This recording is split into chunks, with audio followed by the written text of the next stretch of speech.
Good viewer, you are watching Exert Us. This is because Exert Us makes you feel good, makes you feel fulfilled. You are enjoying this. You will continue to watch Exert Us for a long time to come. You want to subscribe to Exert Us, and you will. You will like and subscribe and share. You will tell your friends. Tell your friends about Exert Us. Your friends will come to like Exert Us, much as you are liking this right now, as we speak. Thank you for subscribing to Exert Us. See, that was easy. This next story has been suppressed by mainstream media. Let's go to Andreas for more. Everybody, tune in to Recent Tartarians! Recent Tartarians! Recent Tartarians! Hello. Welcome to the Exertors. Tune in for another exciting episode of wonder, imagination, and discovery. Recent Tartarians! Она образует всеобщие закономерности, определяющие законы классической физики для нашего Sometimes I мира. look at the moon and just think, the skin's beautiful. Baby, when I met you, there was peace unknown. Что касается энергии наномер, то она превышает ядерную в немыслимое число раз, 10 в 74 степени. That's it. That's it. That's it. With your arms now. That's it. That's it.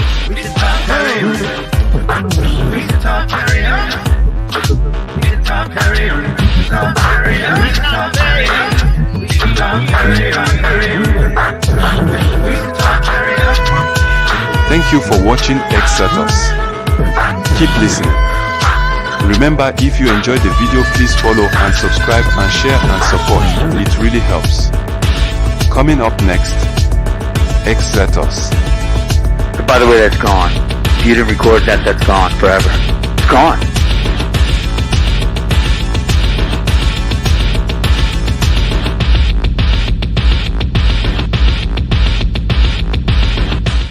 Well, there's nobody I'd rather mock the mockingbird with than you guys.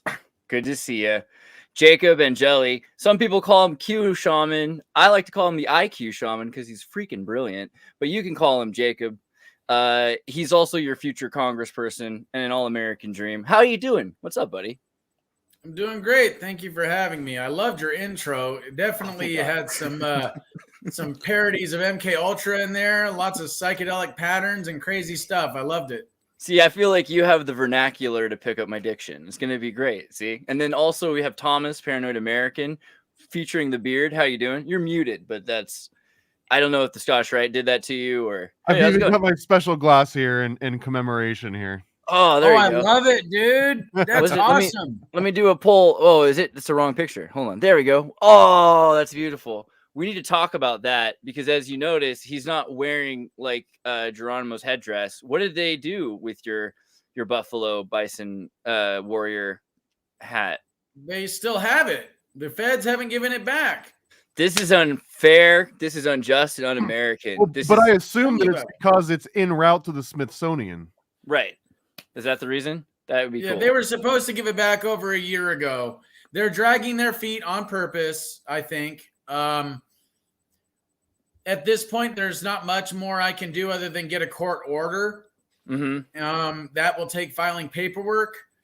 You would think that the government would want to show that the system works the way that it's supposed to and that they give back the property they've seized when the investigation is over. But at this point, I think it's quite clear they really don't care about looking like they are obeying the law. I think first they have to dry clean it to get all the wine from the Skull and Bones parties out of it, because I'm sure they've been using that hat for other things. You know, that's. But also, how freaking magically charged is that hat at this point? Just having been the focus and like almost converted into a sigil for the entire nation, right? Right. Like that's why you got to get it back. That thing is potent AF, man. Well, yeah, and I wore it for years. Oh, Are you trying to tell me that the one that I bought? what's that, Jacob? Oh, Jacob, say it again. Are you trying to tell me the one that I bought from? Oh, they took it. They're muting him. He's not allowed to say where he bought it. I think Jacob might have your actual chieftain hat. We're gonna have to pick it up in Utah.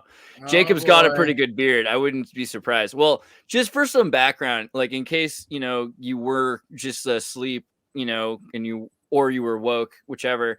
QAnon shaman, you're the guy. We've seen you. You've got this face.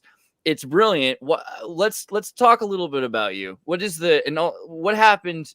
I'm so overwhelmed. When we were a couple years ago looking into all the stuff going on the internet, you went to January.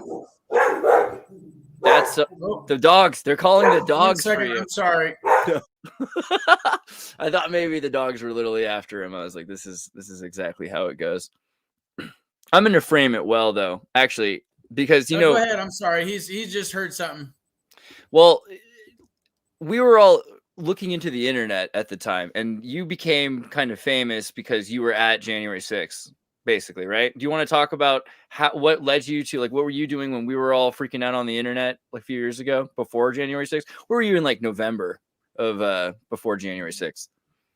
I was likely down at the election center here in Phoenix, Arizona, protesting the hijacking of our electoral system.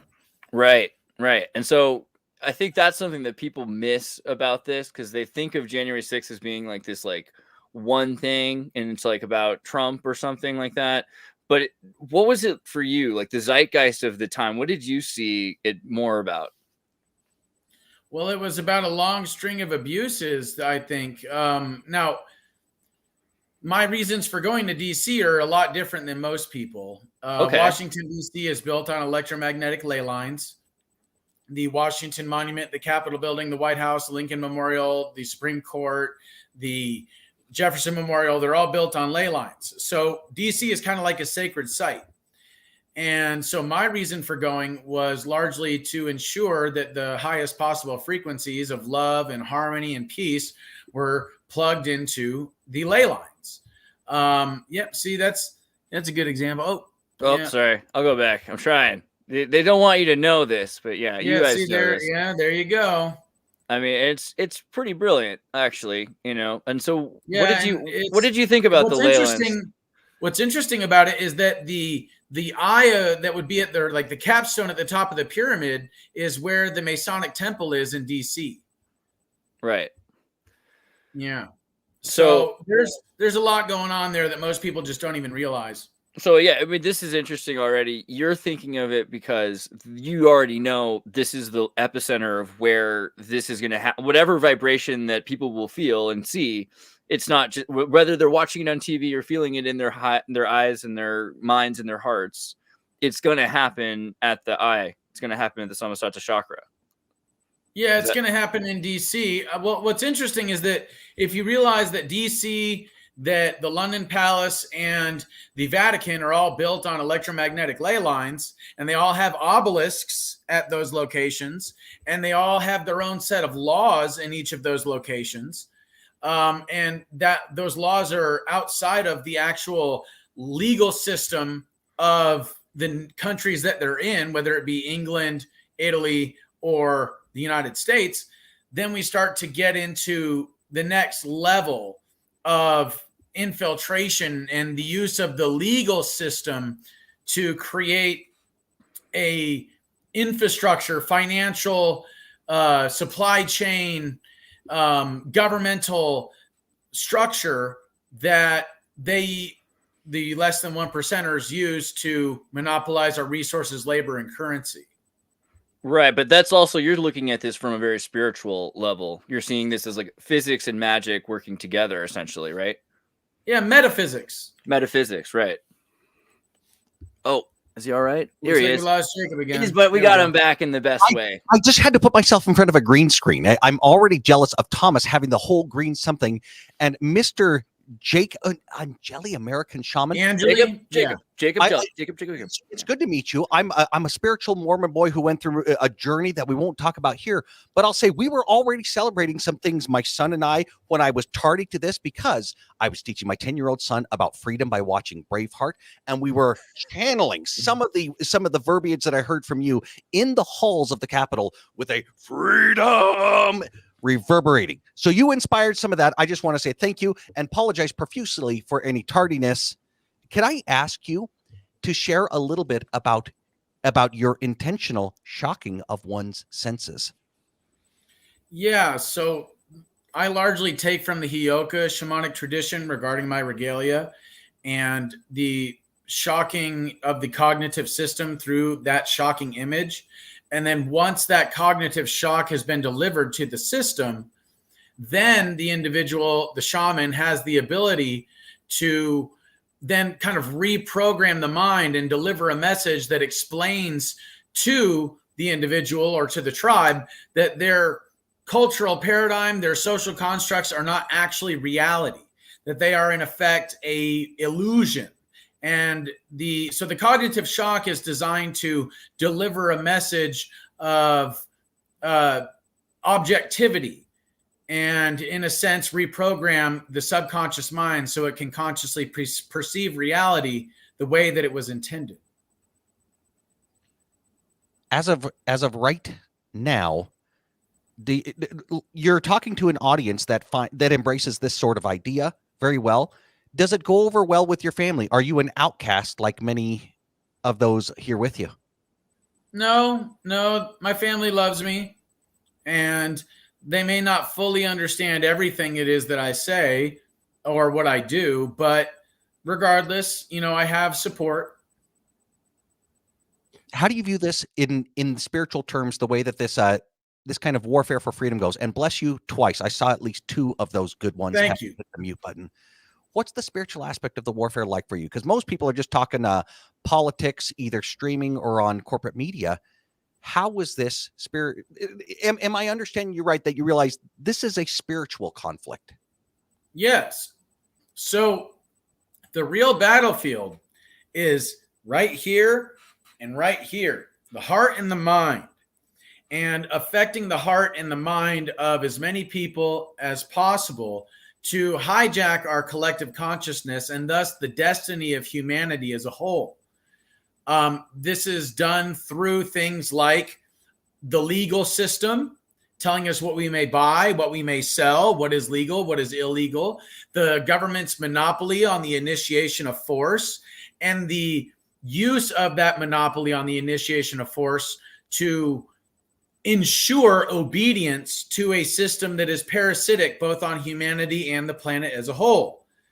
In that sense, humanity's collective consciousness and our ability to create reality, the law of attraction, etc., is being hijacked by less than 1% of the population through propaganda, through psyops, psychological warfare, to basically co-opt our minds and then have us create the reality for them, the less than 1%ers, that they would like to see. And there's also another element to it. Obviously, all of the death, the mass extinctions, the ecocide that's taking place all over the planet, the child and human trafficking, which is the modern day slave trade, child and human sacrifice, which is, believe it or not, still taking place. It's just, under the radar, it's underground. And the money magic, all of these things are designed to subvert the individual and to control the minds of millions of people. And thus far, up until recently, it has been effective. But only now, I think, we're seeing more than ever a real awakening or a coming to consciousness, a conscious awakening is taking place, not just in America, but all over the world. Prayers happening in the halls of Congress. To whom do you feel yourself connecting, or with what are you connecting in prayers like that? Well, the divine, omniscient, omnipotent, and omnipresent creator God. That's the verbiage that I use. I like to invoke the name of Christ or Yeshua because the dark forces really don't like Jesus for whatever reason. I think it's a multitude, but Yeshua and what Yeshua did over 2,000 years ago has resonated for millennia and has been used as a tool of light and love to combat evil and darkness. I'm gonna know some people that are stoked you said Yeshua instead of just like Jesus. Good job. I've only known Jesus. That's what I was raised with. So let me ask this. Knowing what you know now, to where you got thrown behind bars for 27 months, you definitely got ramrodded. You became spoken of for good and evil among at least among our nation and other nations. I have some photos actually of while that was happening here. Yeah. What if you were transferred back in time and the only thing different was the foreknowledge of the crap you would be through, what would you be doing differently, if anything? Well, I mean, if I could go back, I'd try to stop the whole thing from happening in the first place. Who's going to listen to the guy in horns and face paint telling everybody to calm down? You know, that remains to be seen. But my thinking is that what I went through was an ordeal. In shamanism, ordeals are a essential part of the shamanic path. You go through ordeals, you go through hardships so that the tribe doesn't have to. You do so to go through suffering and pain so as to avoid negative timelines. What I mean by negative timelines is things like famine, drought, disease, war, chaos, death. These things struck the tribe as a whole if and when the shaman did not go through the ordeal. And I mean, if you think about like what Christ went through in the desert, 40 days and 40 nights, that was an ordeal. And he came this close to death. And that's kind of what the ordeal is designed to do, is to thrust the shaman and the person on the shamanic path up against death. And then the shaman doesn't die. And through the shamans living through the ordeal, positive timelines are created. Life-oriented timelines are created. And all of the other, crap, the negative timelines are avoided in the process. And also it banishes evil. When the shaman thrusts themselves against death and wins as life, then the evil spirits are neutralized. And I think that, Christ in the 40 days, 40 nights in the desert, the passion, those were ordeals. And they were designed to avoid negative timelines, not just in Israel, or not just in Jerusalem or for the Jewish people, but for all humanity for thousands of years to come. So I kind of view what it is that I went through as an ordeal. And if you think about the J6 narrative and the way that it was turned on its head simply by my presence being there, when Tucker Carlson released that footage, then that was the first fracture, a very real and big fracture in the January 6th narrative. And ever since then, people have been allowed to question with great intensity the truth about what happened on that day, and the government and the Mockingbird media's attempts to create a propaganda campaign to centralize power. I don't think that they thought that you could speak. They thought they were hoping for a Bill and Ted, and they're kind of scared now because it's pretty impressive, what you know. Well, thanks. Well, if they would have just done their homework, if they would have just read my book, One Mind at a Time, A Deep State of Illusion, if they would have just, watched some of my videos, they would have known this guy is not retarded. This guy is not an nincompoop. He's not just some schmuck that we can use. We might want to think twice about making this guy globally known. But, the imagery was shocking. And because the shocking images that took place outside the building, the violence, the chaos, the combating with police, the destruction of property, because those things did not happen inside, they needed a shocking image inside to create the illusion that what happened outside also happened inside. And for that, they used me, which was a big mistake. Did you convert anyone to QAnon shamanism while you were in jail? Well, first of all, the media gave me the moniker QAnon shaman. Yeah. I never called myself that. And they had the audacity to say that I go by that name myself, that I call It does myself rhyme. that. To be fair, it does rhyme. Well, I think that's why they tried to coin it. It's NLP, bro. Exactly. The way it rolls off the tongue, QAnon shaman. Alex Jones first called me the Q-Shaman, and then the media took on QAnon Shaman. They're still workshopping it because the pentameter, exactly. It is. Yeah, I don't seek to convert anybody to shamanism. Shamanism is not a path for everyone. In fact, it is a path for only the strongest and most courageous individuals, because it isn't just about doing things that might put your life in jeopardy. It's also about combating evil, and real evil, not just in this physical world, but in the spiritual. And that shit is tough. And it can drive a person insane if they are not properly initiated into the shamanic path. And people, it's kind of like getting lost in the wilderness. If people don't go on a certain path, then they will get lost and they will go freaking nuts. Can we talk psychedelics at some point in this conversation? Yeah, but before we Absolutely. I'm not against it. Not against it. Not against it. Before we do, I wanted a little bit more, because we have the Paddington Bear 2 story here, and I want to understand your prison time. I'm not actually trying to downplay it, but just from knowing from Ivory Hecker and hearing from what you did, it sounds like actually like a 1960s protester beautiful story that the left should be obsessed with, how you tried to, you fasted until they gave you healthy food. I mean, do you want to talk a little bit about your time in prison and how you were fierce? Well, I'll start by saying prison sucks. Right. Don't piss off the feds. Don't put yourself in a position where the government can turn you into their property. And unfortunately, that's what they're seeking to do with pretty much everybody in the country at this point. We're not going to let them do that, though, are we?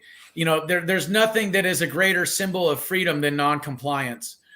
My time in prison was interesting because the guards, the COs, they're about law and order. It's not like they voted for Biden, and it's not like federal prison is filled with inmates that love the federal government. So in my case, there was a lot of curiosity. And when I told people on the prison yard, when I got to FCI Safford, what had happened, that the police escorted me around the building because I offered to help them, that I told people to go home, that I stopped somebody from stealing as soon as I got in the building, they didn't believe me until they saw the footage on the TV. And then guards, inmates were coming up to me and be like, dude, so you're innocent. You really shouldn't be here. And I was like, dude, I tried to tell you what happened. You didn't believe me, but now you see it on the TV and you believe me. Okay. I told you, I don't lie. I don't it bothers me. It makes me feel icky to lie. So I don't lie. I just tell the truth, even if it incriminates me. That's why when I called the FBI, I told them everything. I talked to him on the phone for over an hour without a lawyer. I went and saw them in FCI. Don't do that ever again. Anybody ever. Exactly. Always have a lawyer. At the field office here in Phoenix, when I turned myself in, basically, I told him everything because I have nothing to hide, and I also understood the extremity at that point of what the Mockingbird media and the government were leveling at myself and Trump and all the other J6ers. So I knew that not cooperating would not fare well long term. And it kind of actually turned out to my advantage, because when my lawyer arranged I guess you could say an interrogation session, or just like an arrangement between the prosecutor, the FBI agent that was on my case, and my lawyer and myself, I told him the exact same story that I told the FBI when I turned myself in. So they knew that I wasn't lying. The truth is the most powerful thing that we have at our disposal, both sword and shield.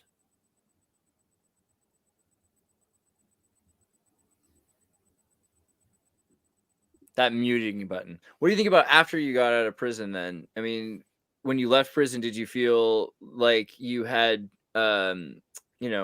paid for something, or did you feel, kind of you'd walked through this atonement? Do you think that you did some sort of light work because of that? So look at it like this. Imagine as the Third Reich and the Nazis were rising to power in Germany. Imagine if there was one lowly Jew that saw the vision of the future of what would happen with the concentration camps and the human experiments and the mass war and chaos, famine, death, disease. And that lone Jew decided, okay, well, I have to basically throw myself at the mercy of the machine to show the rest of the country where this is going, so as to avoid those millions of deaths, avoid World War II, show the world what these people are all about. Well, I'll just say I've had visions of the future, and I see the direction that we are headed if we don't do something now. And I have chosen consciously to stand in the way of tyranny in come what may, because I know that unfortunately, given the direction that we're in, global extinction, not just human extinction, but global extinction is around the corner. We're being led over a cliff. So I have to, it's my shamanic duty, it's my spiritual duty as a human being, as a shamanic practitioner, as a lover of life and humanity, to stand fully in the way with nonviolence. Nonviolence is key because they want the violence. So nonviolence is the key. It's the turn the other cheek. It's praying for thine enemies. You know, that is what Christ was teaching. What Yeshua was teaching was a blueprint for success for millennia to come. I do want to ask regarding the visions. There's been statesmen for a number of decades who have been really dutiful in paying attention to the signs and publishing. We've been the beneficiaries of Ron Paul having paid attention to those statesmen and seeing how it's going. When you're referring to visions, how much of it is studying what the trajectory of our country is, and how much of it turns into something of a spiritual nature being shown to you? Well, when I had a vision of the future regarding Barack Obama becoming president in 2008, that was 2004 when I had that vision. And everybody thought I was crazy. I was like, no, dude, he's going to be president and he's going to create like an American / Islamic empire in the Middle East with 10 countries under Islam. And I think that he is the beast of revelations, the numbers of his name. He has 18 letters in his name, Barack Hussein Obama. What is 6 + 6 + 6? It is an Islamic name. What did he do when he went in office? He created a caliphate in the Middle East of 10 countries. So when I had that vision in 2004, I was like, no, dude, this is what's going to happen. I told my family, I told people at school, I told people in the Navy. Nobody believed me. Everybody thought I was nuts. And then it happened. How do you obtain it? And so that was not anything having to do with, study. I remembered Barack Obama's face. I remembered like his ears. I remember the shape of his head. I remember the little moles he had on his face. I remembered the sound of his voice from prior to my birth. Okay. I remembered like, no, that right there is the guy. Remember him. Remember this. And so when I had that vision and all those memories came back, I was like, my God, this is really the apocalypse. And apocalypse isn't necessarily a bad thing. It just means lifting of the veil during a time of deception or a big reveal at the end of the age. So when I had that vision, that was when I first started to like, okay, I'm going to pay attention to these visions. And most of it, all of it, it never really came from study. It came from like, it's kind of like what Einstein said when he said that none of his theories came from logical deduction or like prolonged rational thought, that they were all ideas that just like came to him in an instant and he understood everything in a moment. And then he spent years or months trying to tailor the mathematical equations to fit what he knew intuitively. That was more along the lines of what I experienced, was like a flash and then everything at once. And it was like, oh shit. Okay. Well, we got to do something then, because this guy, this is him. He's right here. Do you think you like somehow, like, cause you were in the Navy and things, you think about MK Ultra, do you think somehow you were tapped in and now they don't have control of you or something like that? Do you think that maybe that helped on that path, or were you already destined for that? Were you sheep dipped? Was that what? Were you sheep dipped? What's sheep I dip? never heard that either. I'm curious. Is You that never what heard shit? Sheep dipped is when it's like the gifted program in school when like the teachers will be like, oh, little Johnny's doing better than the other kids. Let's put him into the advanced program. Well, sheep dipped is the military version of that, where they're like, man, Jake could be a real killer, and they put you into a special program and they special train you. But it's like usually not on the book. Are you a cop? That's basically what I'm asking. No, I don't think that I was MK Ultra. That doesn't mean that psychotronic weaponry they haven't used it on me. Not more than the rest of us, yeah. Yeah, they have. It's not pleasant. But I was not sheep dipped. Oh, but you're saying they used like active denial resistance systems, like the ray gun kind of thing. You've experienced that? Is that what you're saying? Well, not in the Navy, but after I wrote my book, One Mind at a Time, A Deep State of Illusion, most certainly. Wow. Yeah. Like neuroelectromagnetic weapons, voice of God, voice to skull technology, what they call psychotronic weapons. Those are real. Of course. And I have had to fight for my own mind, unfortunately.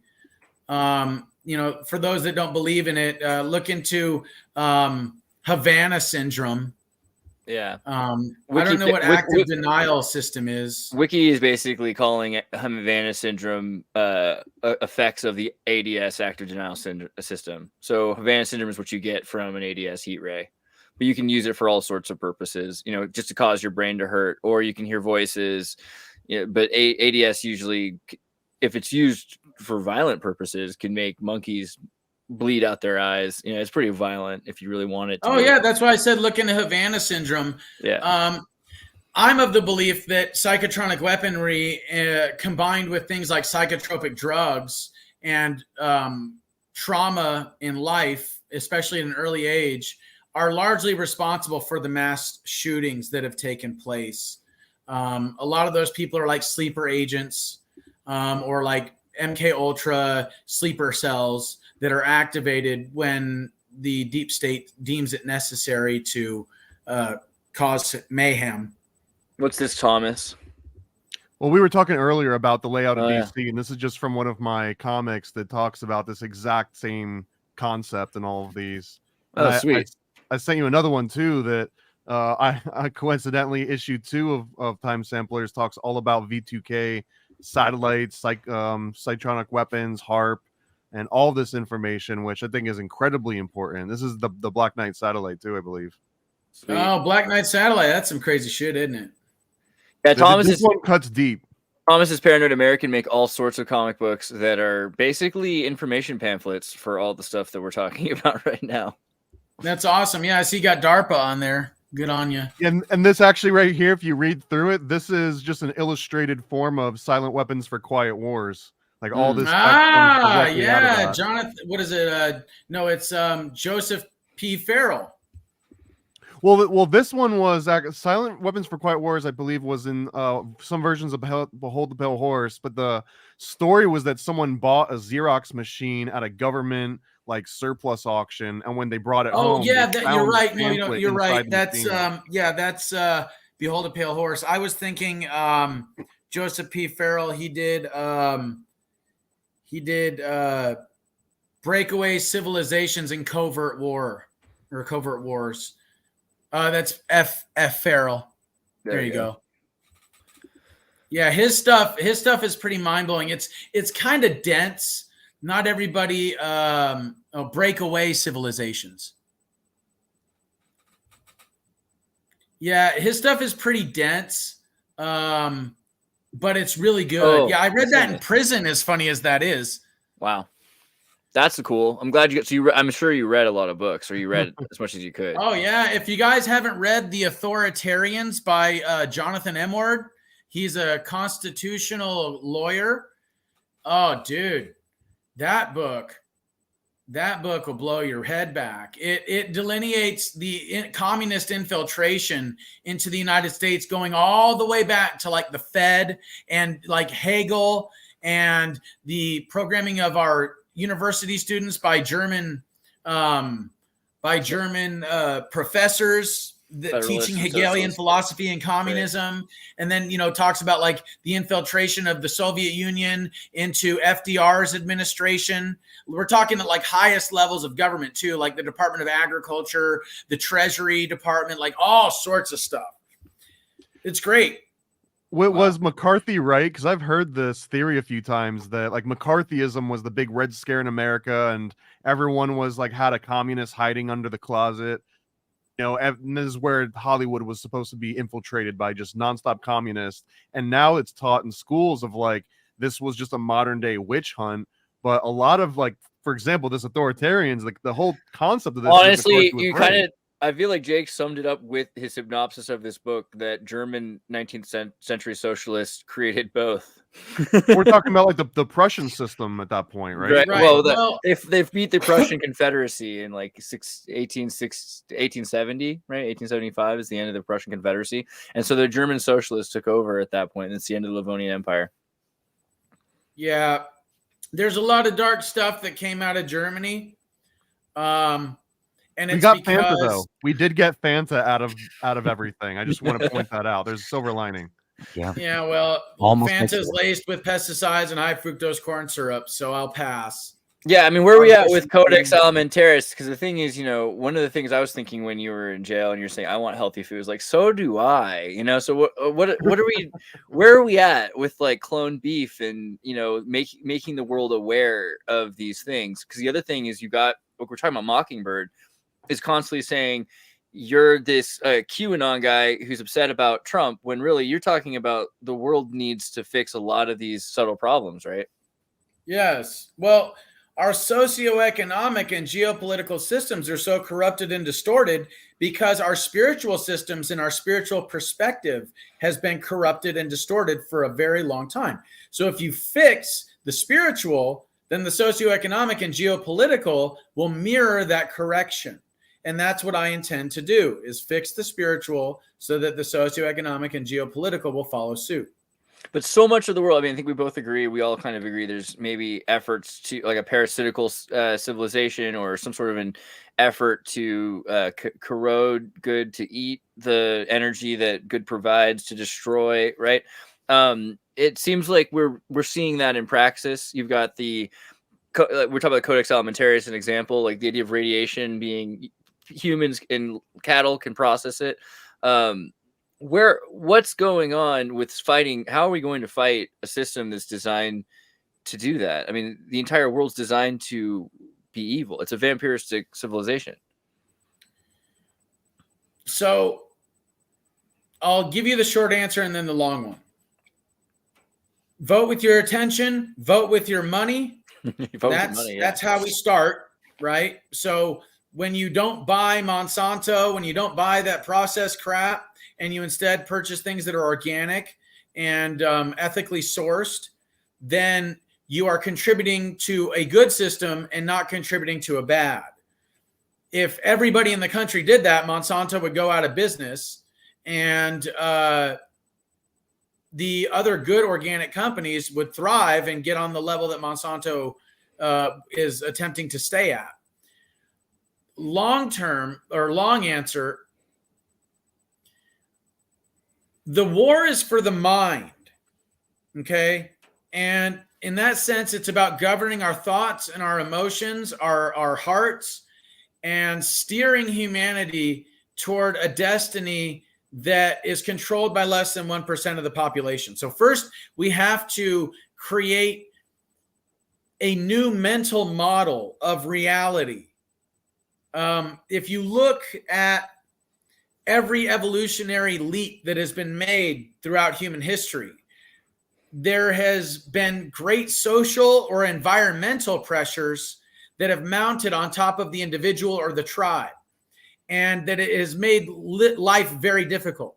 But lo and behold, these social and environmental pressures create windows of opportunity in space and time. And usually either self-selected individuals or self-selected groups of individuals discover a new mental model. They understand a new mental model of reality. They create a new tool or they have a new form of behavior. They create a new form of behavior that allows them to circumvent those social and environmental pressures, and not just survive, but to thrive in those social and environmental pressures. So they walk through this window of opportunity, and they do so with the new tool, the new mental model, or the new form of behavior. In many cases, they actually go hand in hand with each other. And then the tribe sees that this person is thriving. They're not just surviving, they're thriving. And then they start to adopt the new mental model, the new tool into their day-to-day lives, the new form of behavior, and then they too thrive. It changes the mind and it changes the dialogue in the tribe so that they evolve, they adapt, whether it be discovering fire, or it be discovering the laws of physics, or discovering the way that we can use machines to get more work done more quickly. The information age, the invention of computers. Think about how all of these things are based on new mental models, new tools, and new forms of behavior that cause us to evolve as individuals and as a species. So the current system is one that is of full spectrum dominance. That is a military term. And it means controlling, first of all, the minds of a population through psyops, psychological warfare techniques, and propaganda. Then from there, once you have the minds of the population controlled, you can then control the land, the seas, the air and the airspace. You're able to control subterranean, deep underground military bases, the minerals in the ground, extraterrestrial, space and satellites.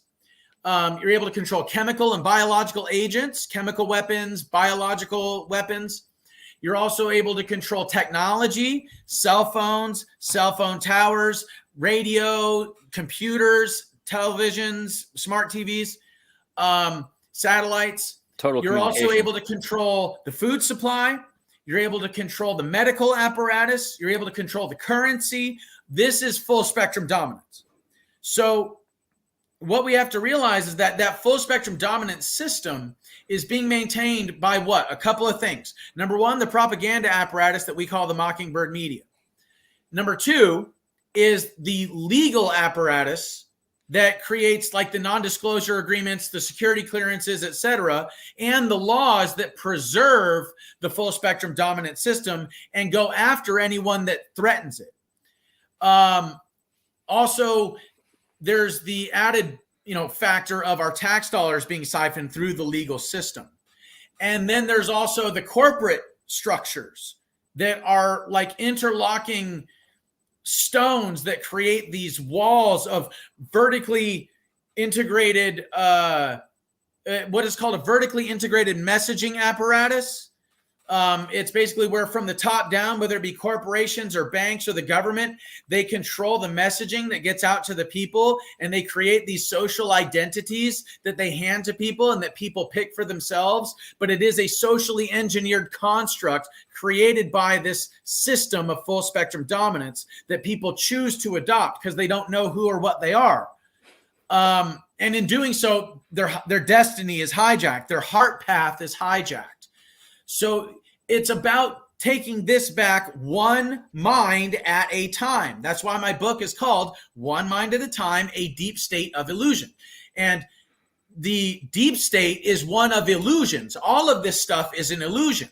And one mind at a time, human beings are placed in a deep state of illusion where they buy the illusions created by the deep state. So it is a mass hypnosis, and we just have to wake up from it. We have to create a new mental model. We have to use new tools, things like Nikola Tesla's Tesla towers, infinite free clean wireless energy, 0-point energy engine, which, by the way, Salvador Payas filed for the patent. Donald Trump declassified it in 2020. The TR-3B, the anti-gravity or inertia propulsion craft that, once again, Salvador Payas filed for. Donald Trump declassified in 2020. Dr. Rife, that's Royal Raymond Rife, R-I-F-E, and his machine and the way it was used with using frequencies to destroy disease and improve human health. Similar to how you can destroy a wine glass with sound and frequency, you can also destroy cancer cells or viruses or fungi or parasites in the body with sound and frequency. So We're gonna have These to are get you the on with tools. Bernie at some point for the real science episode. I didn't know you knew all about the Rife stuff. This is great. Yeah, shout out to Matt Please. from Yeah. Rife Technology. Shout out to Matt Rife. Yeah.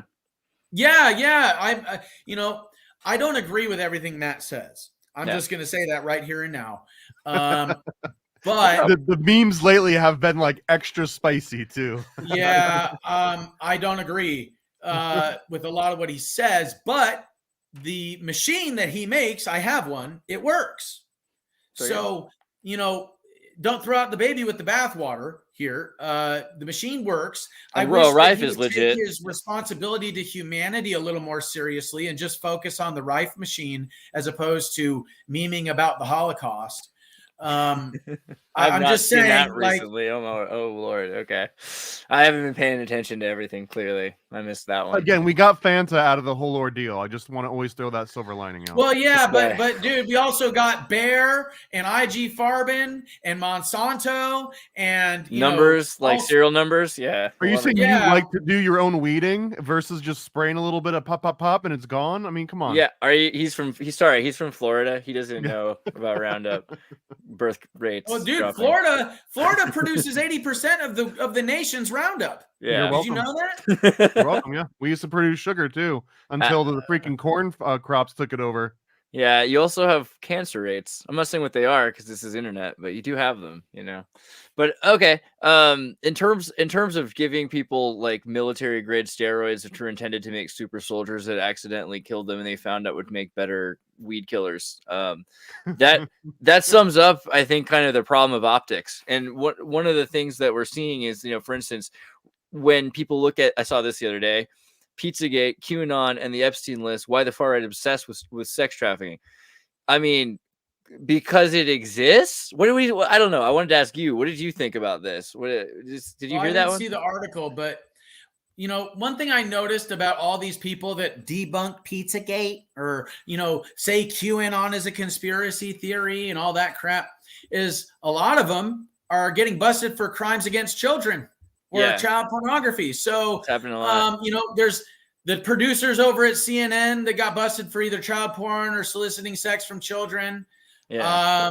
There's also that dude, I forgot his name, the guy over at ABC, I think it was ABC. He got busted for soliciting sex from children, child sex trafficking. He was a Pizzagate debunker. But now we're just cherry picking like the top 50 people that got caught or 150 exactly. Let's be honest. Well, look at Jeffrey Epstein, for God's sake. You can't. I don't know where he is. I'm sure he's happy wherever he is.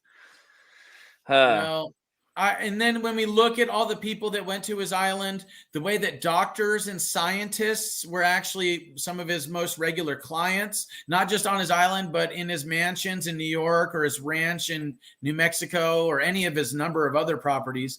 Right. And then we look at the way that science and medicine have merged to create things like COVID-1984 and the mRNA jabs and things like CRISPR technology and all that stuff, the way the universities are involved, the way that communists infiltrated the universities a long time ago. All of these things are, they're glaringly obvious for anybody that's doing their own research and thinks for themselves. But the K through 12 and especially college system has created obedient workers, not free thinkers. Right. I mean, you were talking about neuro-linguistic programming earlier. I'm thinking about like trigger words. Like even before the election happened, the talks of peaceful transfer of power, right? So that it was insinuated in the mind of the media that there would be a transfer of power, this kind of idea, and no one takes that. Then they say you're the one that's looking at trigger words. I don't know. It kind of weirds me out. Well, yeah, and then QAnon is a trigger word for many people. Think about it. Right. Yeah. What did the media do? First of all, there is no QAnon. There's Q, and then there's the anons that follow Q. However, the media could not say, who is Q? What is Q? What is this Q thing? Because then the people that are watching their television their programming are going to go and look into Q. But if they say QAnon, this is what QAnon is, then they control the narrative. And then what do they do below that QAnon label that they created? They put other labels, conspiracy theorist. They put other labels like white supremacist. They put other labels like things like right-wing extremist, et cetera, et cetera, et cetera. Who's playing Titanic right now? Oh yeah, that's the that's the clock over here. if you look into the story that's like of a Titanic, Dave Chappelle reference. Keep going, please. Yeah, I'm sorry about that. I should turn that off, but it's a grandfather clock-like thing that my grandparents got. Honestly, it goes with Star Trek Q. Keep going. It makes sense. But you were gonna say something. I about, dig it. Did you have a thing about the Titanic? Because like I'm fine with that too. Well, no, I was just going to say that, if you look into the story of the Titanic and the 3 international bankers that were on it. Yeah. And the one who paid for it and wasn't. Well, have you heard the gold smelting theory? They were opposing the installation of the Federal Reserve, and they just so happened to die on the Titanic. I think that it was a cover. I think that it was a cover for their assassinations. Crazy, And really? Just kidding. I mean, JP I'm Morgan. just saying, that's how they do things, dude. The story. Crazy. Did you guys look into that fictional book about the Titan that came out several years before the Titanic? It was called Futility. Is the name of the book. There's the boat. Yeah, no, I agree 100%. I was just kidding. Predictive programming. Have you heard of the gold smelting theory on the Titanic? No. The actual fact is that they had an engine room that was on fire for like 3 days straight, even as they were going into different ports and getting ready to pick everybody up. Like no one was like, hey, let's put this fire in engine room. I think it was like 13 out.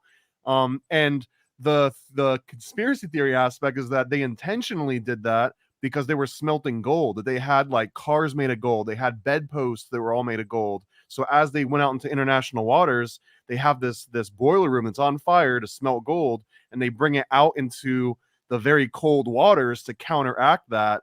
And that engine room being on fire for so long weakened the hull of the ship and maybe caused that, or maybe they got rammed by a U-boat. That one's up in the air, but I love this idea because that also explains why all of the boats that would have saved people were gone, because they had used those to smuggle the smelting gold operation off to fund the Federal Reserve. Interesting. Yeah. One thing, this is the thing. I am totally comfortable with saying, I don't know. Yeah. But one thing I do know is that the story we're given on pretty much everything is bullshit. Yeah. That's one thing I know for sure. I bet you that the Hearts Diamonds connected somehow now, though. They didn't. They throw in pieces they don't unnecessary data like that. That's what they do. Okay, but with human trafficking, it is a huge problem. It's getting worse. I feel like I see it getting worse, and people are ignoring it more.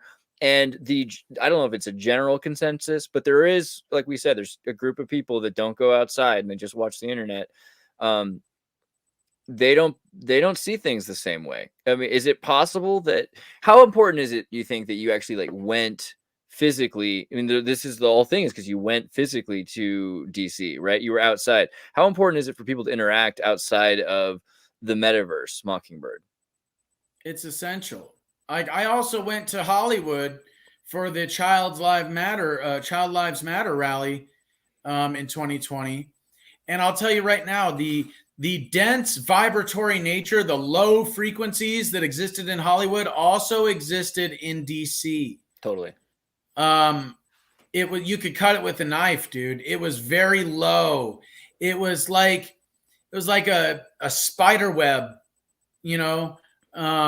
sticky, very, very like nefarious, dark vibes. You have to kill a beast and you have to wear their hide on your feet just to cross Hollywood. Honestly, it's one of those places. Well, they stab it with their steel and knives, but they just can't kill the beast, right? When I lived in Hollywood, there was like a story, right, that where the Hollywood sign is, there was like an invocation ritual at some point, because the natives used to call it like a hellmouth, and they said like all sorts of spirits pour into it, and so you would bring baggage to the hellmouth, but that they turned it inside out to make it like a broadcasting point, even before radio, when they were just kind of into seances and everything else like that. Well, that's part of why they have these buildings on ley lines. Right. It's about hijacking the vortexes in these ecosystems and then using them as portals to dark dimensions. If you want, you could look at like the Vatican, the London Palace, Washington, D.C., Hollywood, most of the capitals across the United States, most of the capitals across the world for that matter, almost like they have a satanic pentagram in them. And energy is just being sucked in. Human energy, our souls, like the life of the planet, is being sucked in. And what is being brought into the world is evil. And it's creating an environment for evil forces to thrive and for good forces to dwindle away. Can we like invert the negativity of these temples? Yeah. Yeah, I'm working on it. Jacob, I think I was in DC, you know? Jacob Isbell's nodding his head down there because he's been all about this idea that the temples need to be, and the ley lines need to be fixed. What are you thinking about that, Jacob, down there? So I'm hearing a lot of similarities, and I don't mean to change that subject from what you asked me, Andres, but like, here's what I'm thinking. Jake, how much similarity do you see between your journey and the Old Testament prophets? And the two-part kind of, how does it relate to you recognizing what your mission is? A lot of similarities, in particular with like Moses or Daniel or David. How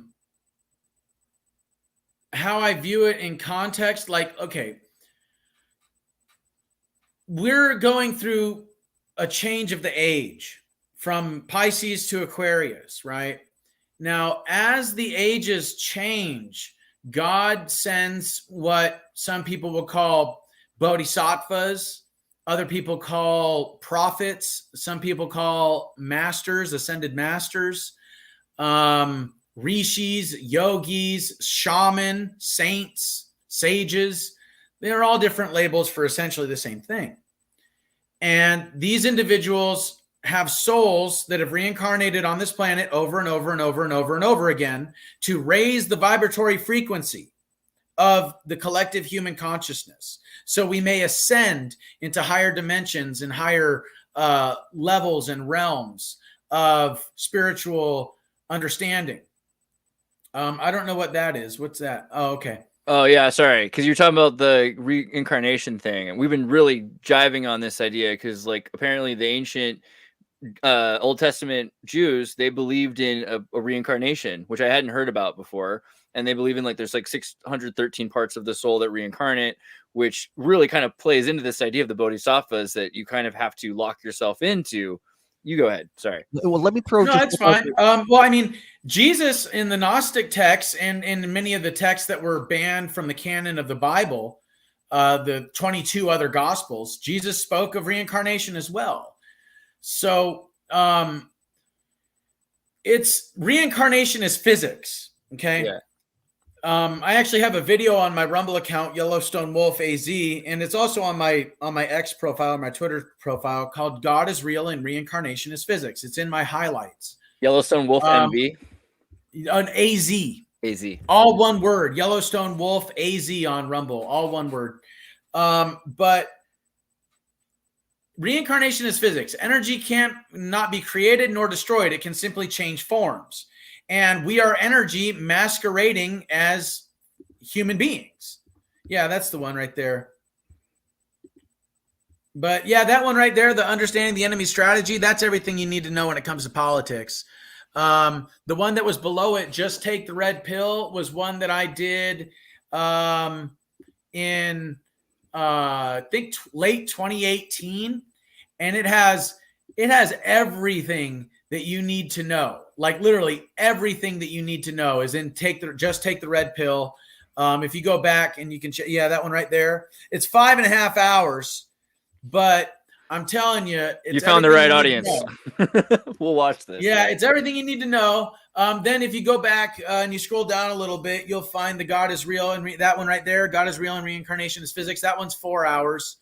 But anyway, it's good stuff, man. You know, and it talks about harmonics. It talks about the sacred geometric structure of the universe, how everything is basically a fractal of these larger geometric patterns, how energy travels from higher dimensions into lower dimensions, and how this actually it plays a part in the reincarnation process. So yeah, it's great stuff, and it's all there. I'm stoked. I'm excited to watch all this. Yellowstone Wolf. Yeah, check it out, man. I'll put this tag and this link in the description for everybody as well. But guys, make sure you look for Yellowstone Wolf AZ. I'll also post this immediately just so you guys can have it in the comments right here. So there's Yellowstone Wolf AZ. Look for that all over Instagram and Rumble, and you can find his videos. Plus the So to description answer below. your question, Jacob, throughout the millennia, throughout the ages, what has happened is that it's almost like there's forces that are unconscious versus forces that are conscious. There's angelic versus demonic. The demonic is the unconscious. The angelic is the conscious. And these forces of darkness, versus light, they're illusion versus truth. These are cosmic forces that play themselves out on our planet because as above, so below. We are a mirror for the cosmos. We're the mirror for the quantum realm and for God. So how I view myself in all of this is similar to Horus casting out Set, Moses defeating Pharaoh and casting out the evil in Egypt, Jesus casting out Satan. There's been a number of different ways that this has occurred throughout history. I believe in the Sumerian tradition, it's Marduk casting out Tiamat. Lo and behold, these cycles of energy are reliable. They are like a clock. They just happen when it's time. The clock goes off. The alarms sound. Yep, there it is. So there is a deceiver, and then there is a prophet or a truth teller. And when the deceiver is cast out by the prophet or the truth teller, what ends up happening is that the veils are lifted and consciousness is raised, and a lack of consciousness is purged, and humanity becomes more conscious than they were before. And with each of these new ages, you get a more and more conscious humanity. And I just think my role in that is like that of the bodhisattva, or the prophet, the sage, the shaman, which is to bring to society, guess what? You're living in an illusion. This is a social construct. This is a cultural paradigm. This isn't real reality. This is real reality over here. And if you don't get in line with this, you're not going to make it. Tell me the not going to make it part as you understand it. Not going to make it. And because I think about nations rising and falling, there's a lot of history regarding that. When you say not going to make it, what do you understand? So negative timelines follow individuals that produce negative karma. And what I mean by that is that individuals that are contributing to the mass extinctions on the planet, that are contributing to ecocide, that are enabling a process that is enslaving humanity while at the same time consuming toxic chemicals and mind-altering substances that subvert their consciousness, they're not going to live very long. What do you think was going to happen? You're literally drinking water filled with fluoride and chlorine and lead. We're allowing the skies to be sprayed with barium and aluminum. You're literally putting aluminum underneath your armpits every time you put on deodorant or antiperspirant.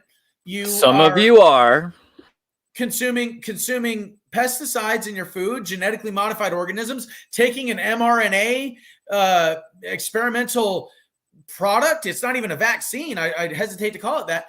That's going to alter your DNA. The being bathed in these frequencies all the time, getting text neck, looking at your phone. People literally walked into traffic because they're looking at their phones. You know what I'm saying? You're not going to live very long if you live within that system. because it is a system of death and decay, of destruction and war, of famine and chaos, of fear and disease. So there's those who have set themselves up to be powerful, wealthy, influential, and they're looking to speciate because, well, those who are staring at their phones, who are not looking into the poisons that they're eating, what do you find morally wrong if they're just speciating? If they're just, well, those who are dumb enough to live that kind of lifestyle and end their line. It's not just moral. Did you hear about the back pain, the neck thing? I don't know. There's a lot of physical consequences. Because in other words, I do know that there some of the things that I consider. There are those who think about chickens from the time that they're from the egg to where they're going to turn into something to where down to the 10th of a penny, they know how much money they're going to get from the plumage, from the meat, from any other parts, and they know how much that it costs. There are those who view the human species as that right now, and they don't have any moral qualms with, well, these people are dumb and we're better. And so what words would you have for them to where we're just using the gifts that we've been given to set up our thing here on the earth where there's going to be a permanent servant class? Well, I would say that it's black magic. It's death magic. They are using illusions because if they allowed these individuals access to real information and real education, as opposed to creating a system that subverts the individual and inhibits spiritual and mental growth, if they weren't doing that, then I would say that, okay, I have at least more of an understanding of where you're coming from, but they don't do that. What they're doing is intentionally creating stupid people so that they can control them. Now, there's the whole thing of like, well, predictive programming, all the information's out there. If you don't look,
tyrants have told themselves what these, psychopaths are telling themselves right now for decades, for millennia, that that they are intellectually and genetically superior and everybody else needs to be ruled by them. But anytime you do that, what happens?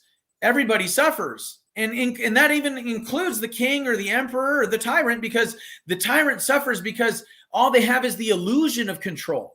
Once that illusion fades, then they clamp down even harder to create that, reinforce that illusion in their minds, and everybody else suffers. So either way, it's an illusion. I'm liking it. I just want to squeeze this one in because there's not great other opportunities. But you were mentioning frequencies and how like we're being inundated by all these, type like negative. Do you have a position on 432 hertz versus 440 hertz? I need Absolutely. I need to hear this because I'm about to start recording some music, and I don't want to set this up wrong. Yeah, if you look at the cymatic frequency or the cymatic pattern, rather, that's associated with those frequencies, then it becomes evident. It becomes self-evident that 432 is a harmonic frequency and 440 is out of harmony with the natural system. Nikola Tesla once said, if you want to think of, if you want to understand the secrets of the universe, think in terms of energy, frequency, and vibration. Well, cymatics is the science, of understanding energy, frequency, and vibration and how it relates to the physical world. And freaking geometry. Yeah, geometry. Yes, exactly. And so as human beings, we are cymatic patterns of energy. Our chakras or our vortex systems are cymatic patterns of energy manifesting as specific organs and glands in the body that regulate the much larger vortex, the much larger cymatic pattern of human consciousness and our access to the omnipresent creator.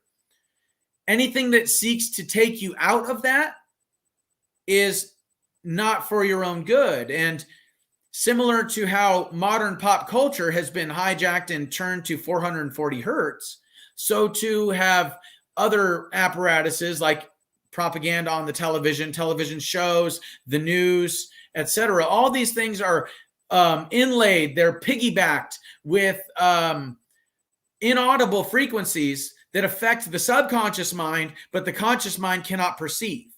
And if you also parallel that with the fact that we're existing within a, there you go, that's the one.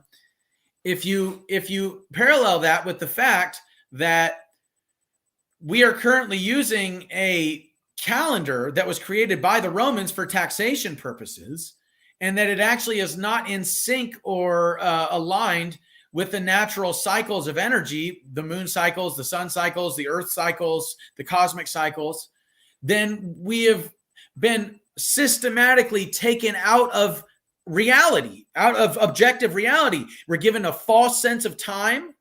We're given a false sense of like music, because normally before all shamanic music was in tune. It was harmonic. Obviously our pop culture is not harmonic. You know what I'm saying?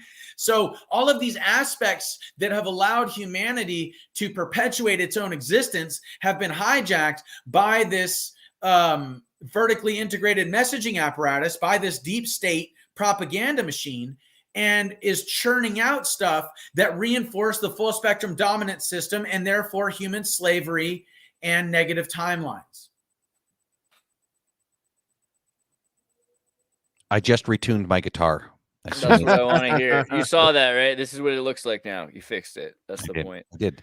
Well, I find like, because you mentioned in that I'm a lover of music from my very young ages. There was a time when I was an active traveling bum musician, and I find myself, I've had spiritual experiences these past few years, which have made it so I can't stand most music. I can't stand most music that would show up on a YouTube feed, or I don't even tune into the corporate radio anymore.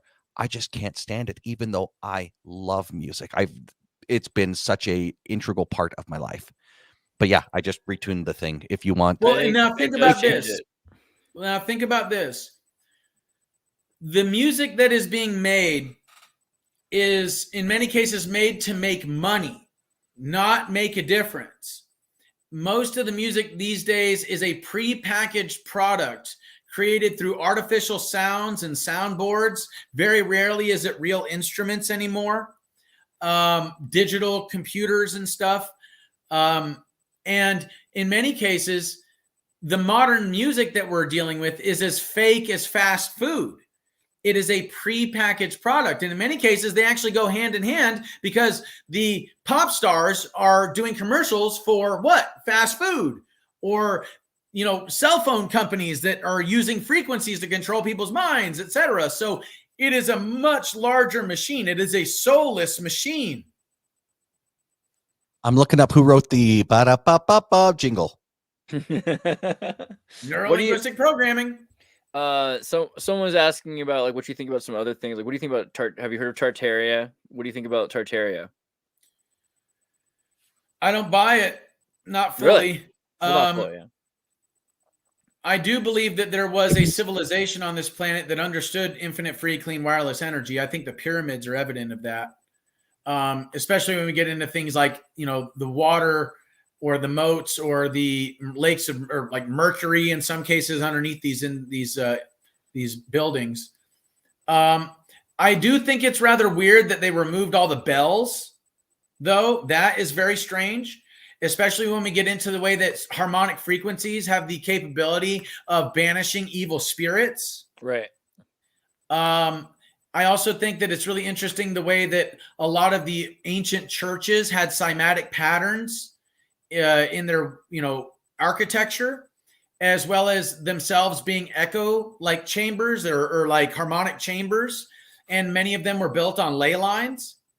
But this notion that like there was a mud flood and, a couple 100 years ago, our history was erased and there was an infinite free, clean, wireless energy system a couple 100 years ago. I think that it's misinformation. I think that it's true information combined with false information to create a misinformation narrative that anybody that looks into infinite free, clean, wireless energy gets misguided. They get lured out onto a limb that makes this infinite free, clean, wireless energy stuff seem like outlandish and crazy.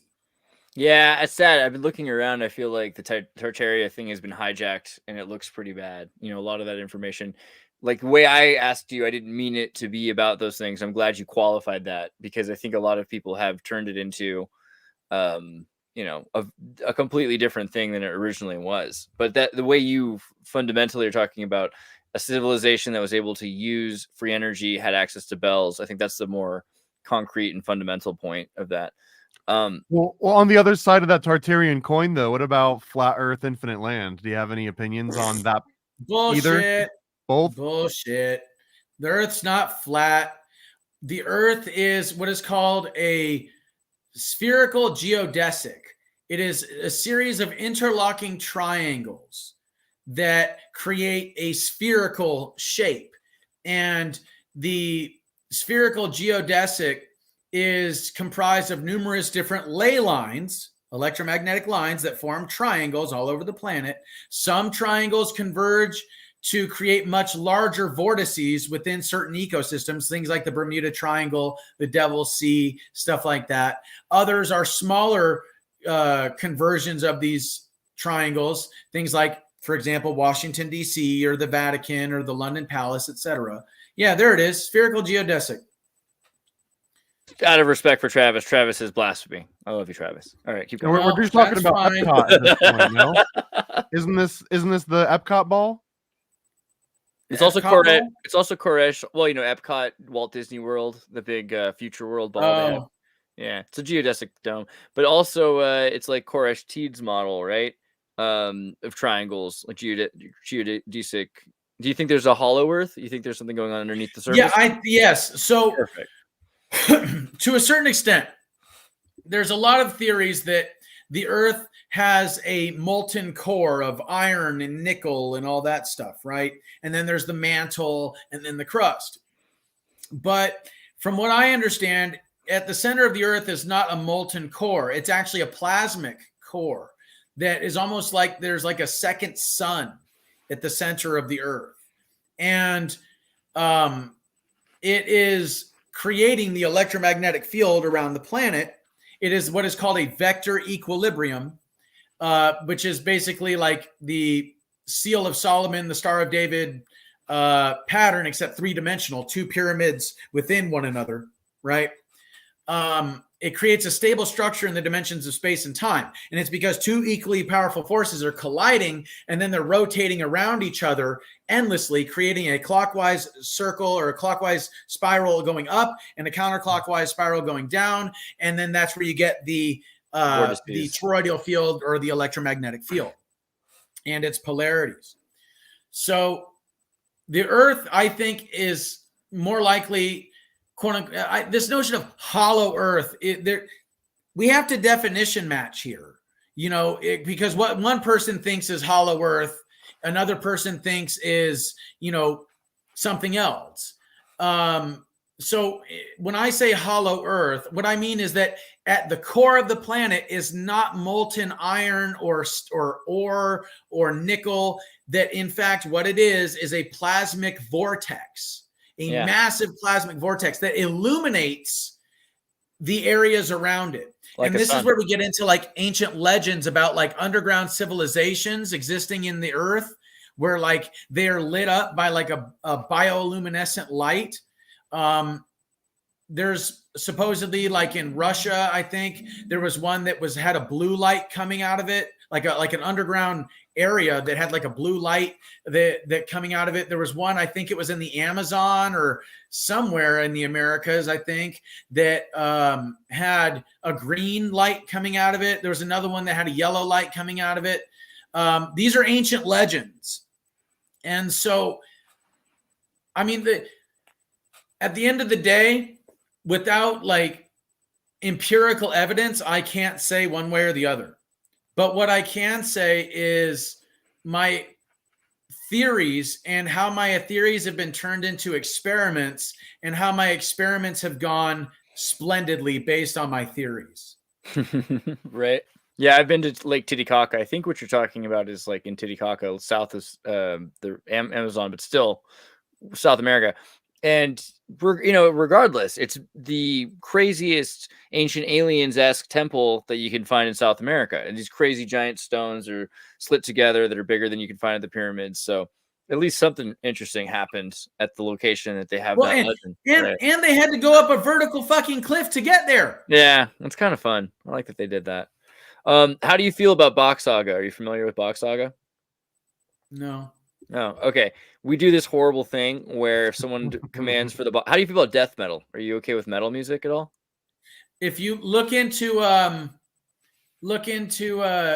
Emoto and his work with water, and look at what heavy metal does to water as far as like, music. Look, dude. Isn't that the dude that named it after they froze it though? Like they froze it first, then they looked at it, and then they were like, that one looks like metal. Where's the heavy metal one? Heavy metal music? Is that bad? That doesn't look so great. That's true. Yeah. It looks pretty wild, actually. Yeah, I don't know.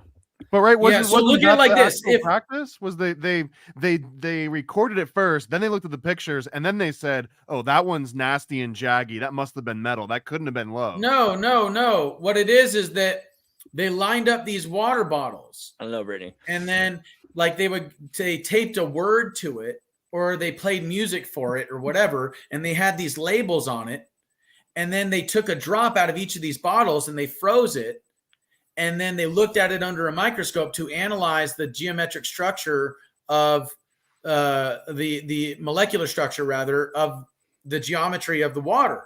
And what they came to find was that the low frequency stuff, the polluted water, things like, bad words or bad vibes, heavy metal music, they all had a similar kind of like, Yeah, I have a weird thing about that though, like, because I feel like saying all heavy metal music, is that really like true? Because a lot of heavy metal music, a lot of the people I know make heavy metal music are wonderful people, right? Do you know anybody? Well, I'm not saying they're bad. I'm not saying they're bad. But isn't the music affecting? Isn't like the fruit of the tree? Yes, believe it or not. So put it like this: I met a lot of people in my time that are really into like I had a friend that was really into Slayer, right? Pretty angry dude. Yeah. Always looking on the negative side. That doesn't mean that his heart is bad. He was like a really nice guy. He'd give me the shirt off his back if he could. But every time I hung out with him, he was always negative about stuff. He was always pointing at all the things that he didn't like. He was always complaining about things. He was also very overweight. His diet was shit. He was a chain smoker. So there's all of these things where it's like, and I'm not saying everybody but like, good luck finding like a person that is like spiritually healthy, mentally and emotionally, physically healthy, and listens to Slayer. I mean, they literally have upside down pentagrams. Exactly. But sorry, I'm already taking everybody. I'm already taking. Is it the metal or is it the Slayer? Because I feel like with metal you have all these British kids who were forced to do classical music, and then they end up making satanic metal. But it's not that all metal has to be satanic. They literally are. It's Slayer that's satanic, right? Or is it not that way? Well, yeah. Really so like Creed's good. I wouldn't call them metal. But like some people might say that Tool is metal. I love Tool, but if you look at Tool's the mathematical structure of Tool's music, if you look at the harmonic choices that they make as far as their music is concerned, the lyrics to them, that to me it's not satanic like freaking Slayer or like Gwar or not, what the Cradle of Filth. You listen to that music, and for me personally, I'm just like, okay, we gotta. Can we shut this off? Okay, you know what? Now I do want you on mushrooms. Now I do want you to listen. Now I do want you to hear our box saga. Here's the thing. So we have AI generated art, right? And you see dolly paintings everywhere. Have you heard an AI generated song yet? No? So here's an AI generated song where we trained it like on metal music, but we made it about Bach Saga. And Bach Saga is, there's this dude Bach who wrote about like the ancient world. It's basically a lot of the stuff you're talking about and the lost mythology from like Scandinavia that, the Hollow Earth and all that. But kind of metal.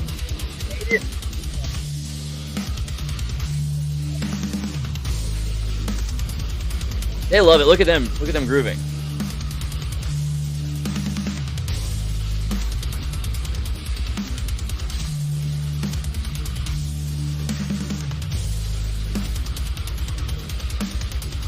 Whoa, whoa.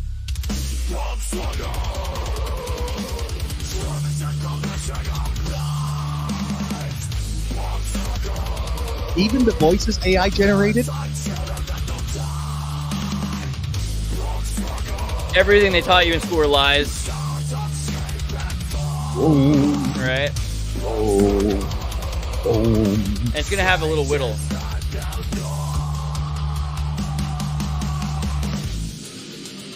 This part I love. Come on. This is cute. The build up.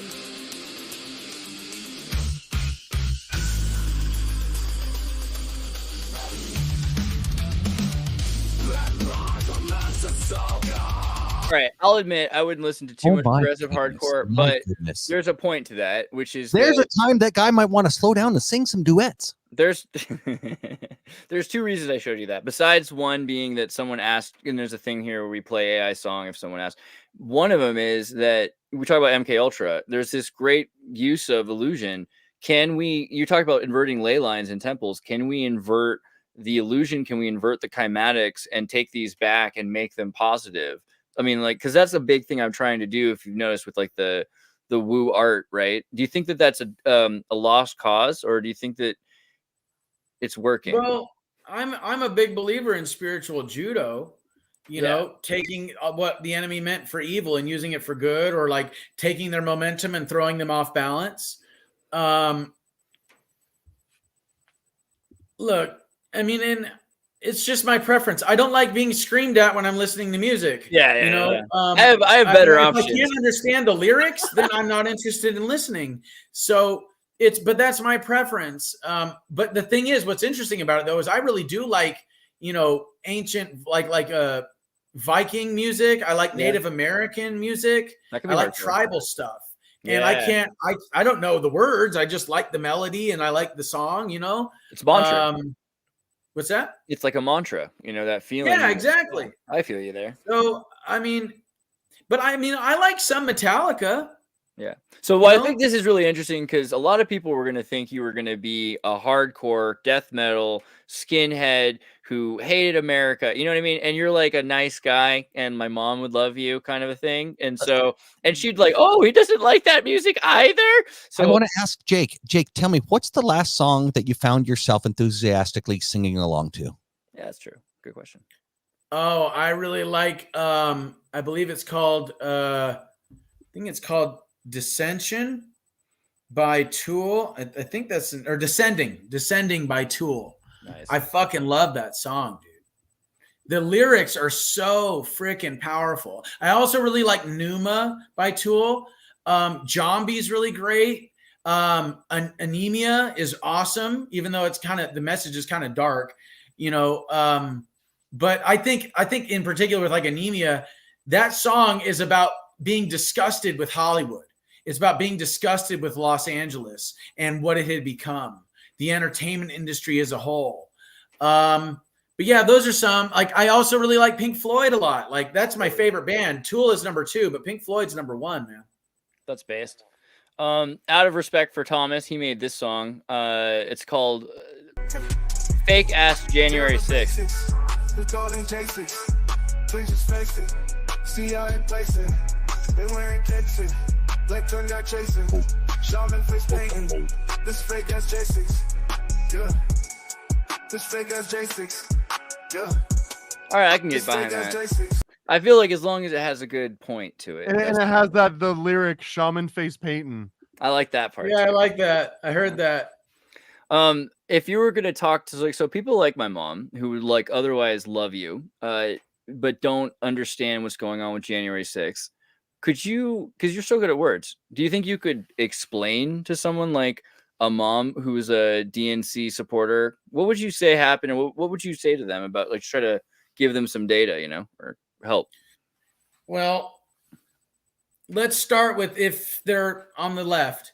Yeah, they are. For the longest time, people on the left have talked about a corrupt Department of Justice and a corrupt FBI setting up minority communities to commit crimes or entrapping them. And the left has also been, you know, an advocate against warfare in general. They also believe that there's such a thing as government propaganda and all that stuff. So I would say that to those people, don't think that just because the people that you were told to support on the television are in power, that all of a sudden those things have stopped, or that all of a sudden the government's benevolent. It's the same people that have been in power for decades. And January 6th was a setup. Okay. It was a setup because, first of all, Donald Trump offered 10 to 20,000 National Guard to Muriel Bowser and to guard the Capitol, and when that was turned down. Secondly, Chief Sund, former Capitol Police Chief Sund, was had his emergency powers to invoke the National Guard at will revoked a couple of weeks before January 6th by Nancy Pelosi and Mitch McConnell. They voted, they changed the laws. Also, when Chief Sund did request National Guard presence, he had to go through Nancy Pelosi, he had to go through Yogananda Pittman, he had to go through Mitch McConnell, and he was denied. His written request was denied because it would be bad optics and because there was a lack of evidence. Now, that lack of evidence thing, Chief Sund testified before Congress that the Pentagon did not tell him that there was going to be over a dozen known terrorists in the crowd on January 6th. Also, the FBI did not tell Chief Sund anything about what they suspected might happen regarding Proud Boys or Oath Keepers or possible violence at the Capitol. And Yogananda Pittman, the Capitol Police intelligence officer at the time, who was supposed to get all this information to Chief Sund, never got it to him. She is a lifelong Democrat. She ascended to that intelligence officer status thanks to people like Nancy Pelosi. And all of this intelligence was suppressed from getting to Chief Sund so that when he did file the paperwork, there would be a lack of evidence for it to take place. Also, you know, people like former Capitol Police Lieutenant Tarek Johnson has come out and said it was a setup.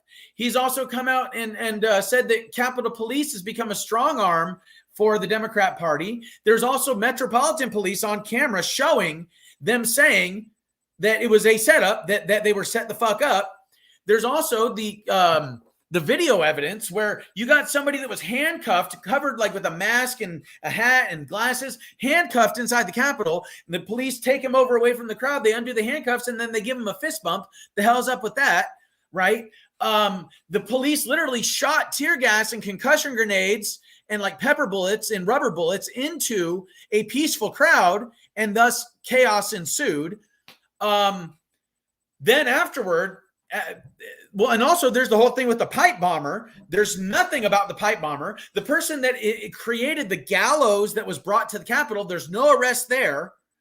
So it was a setup to be used as a psyop for this insurrection narrative so that they could make sure Donald Trump didn't get on the ballot, and so they could prosecute him in court, and so that they could vilify, demonize, and imprison Trump supporters and label them domestic terrorists, which, liberals don't like the Patriot Act any more than I do. And it's because of the Patriot Act that your constitutional rights can be circumvented if you are labeled a domestic terrorist. Okay. So if you look at the Biden administration, it is a clone of the Obama administration. Okay. And if you look at the people that are in DC in these administrations, they're people that have been in Washington for decades. Biden himself was, a senator for like 40 years or something, or he was in government for 40 years before he became vice president and president. So let's break that down for a second. The Democrat side has been talking for 50, 60 years about the need for justice reform, right? The need to reform the prison system, right? Well, the First Step Act that Donald Trump passed in 2018 has been sitting in the United States Congress for 40 freaking years. And the Democrats are coming out there telling their constituents that they sympathize with the black man. They sympathize with the minority communities that are victims of the justice system. And they're going to do something about prison reform. And they're sitting on a bill that would literally get these people out of jail sooner. They're currently sitting on a bill called the Moores Act, which is actually a legalization of cannabis, a decriminalization of cannabis. They could pass it in the Congress right now. And Biden, who promised that he was going to change all of that, hasn't done jack shit. He hasn't even mentioned it, but they've sent billions of dollars to Ukraine. They're trying to send billions of dollars. They've already sent billions of dollars to Israel, but they're taking our public money, our tax dollars, and putting it in the private hands of foreign nations to fund foreign wars that act like money laundering machines for these people in Washington, these military industrial complex types, okay? And the Mockingbird media isn't telling them anything about this. So if they look into Operation Mockingbird, look, CIA, guess what? CIA had something to do with the capping of JFK, the Democrats' favorite president of all time. Okay. The same deep state, the same shadow government apparatus, what Eisenhower called the military industrial complex, what JFK called a tightly knit, highly efficient machine, that same machine is turning the gears in Washington right now. And they're the ones that engineered January 6th, both the setup and the psyop that ensued afterward. Okay, so let's expand that. Let's say now you're talking to someone who kind of already deep down, kind of subconsciously knows that a little bit. All right. But those are actually the lyrics to the song we just played. Like, yeah, by the way, it's a karaoke. But if you talk to some people, they'll tell you, yeah, actually, they can see how what you said is true, but it had to be because Trump was just that bad, right? He was so bad, and he was gonna, those National Guards, they were probably brown shirts, right? They were all just really into Trump. They were the orange hat guys, and they were gonna. So, what would you say to a group of people that thought that all the things you just said, all the weaponry against a fair election, would have been justified because it had to stop this guy, Trump, who was just so orange man, so bad? What would you say to that? Look into neuro-linguistic programming, look into critical factor bypass, look into mass formation psychosis or mass formation hypnosis. We are dealing with a government that has been infiltrated by what Yuri Bezmenov, an ex-KGB agent in charge of psychological warfare or ideological subversion, said is literally a global communist conspiracy. Okay. And he would know. He was a part of the Soviet Union. He was like really high up. He was employed to destroy the United States from within. You stoked about it. Yeah. So I would say to those people that they have become demoralized, just like what Yuri Bezmenov was talking about, in that You can present a demoralized generation with evidence, real black and white evidence. You can show them videos, you can show them photographs, you can show them government documents, and they will not believe it because they have become so heavily demoralized, and the information gives them such a cognitive dissonance that they would rather reject the messenger and the message than believe that they have been lied to by the institutions they have been trained to trust. Now, I don't know about you, but the government does not have a track record that is worthy of trust. You just got to look into things like the Tuskegee experiments. You got to look into things like the radiation experiments on American cities in the 50s and the 60s. You can look into things like MK Ultra. You can look into things like Project Monarch. You can look into things like Operation Artichoke. You can look into things like Project Montauk. And yeah, I mean, you guys, the government is not your friend. And I know that's hard for a lot of people to hear because they want to be able to trust their professors or their politicians or what have you, or even their parents and the way their parents raised them to be a Democrat or whatever.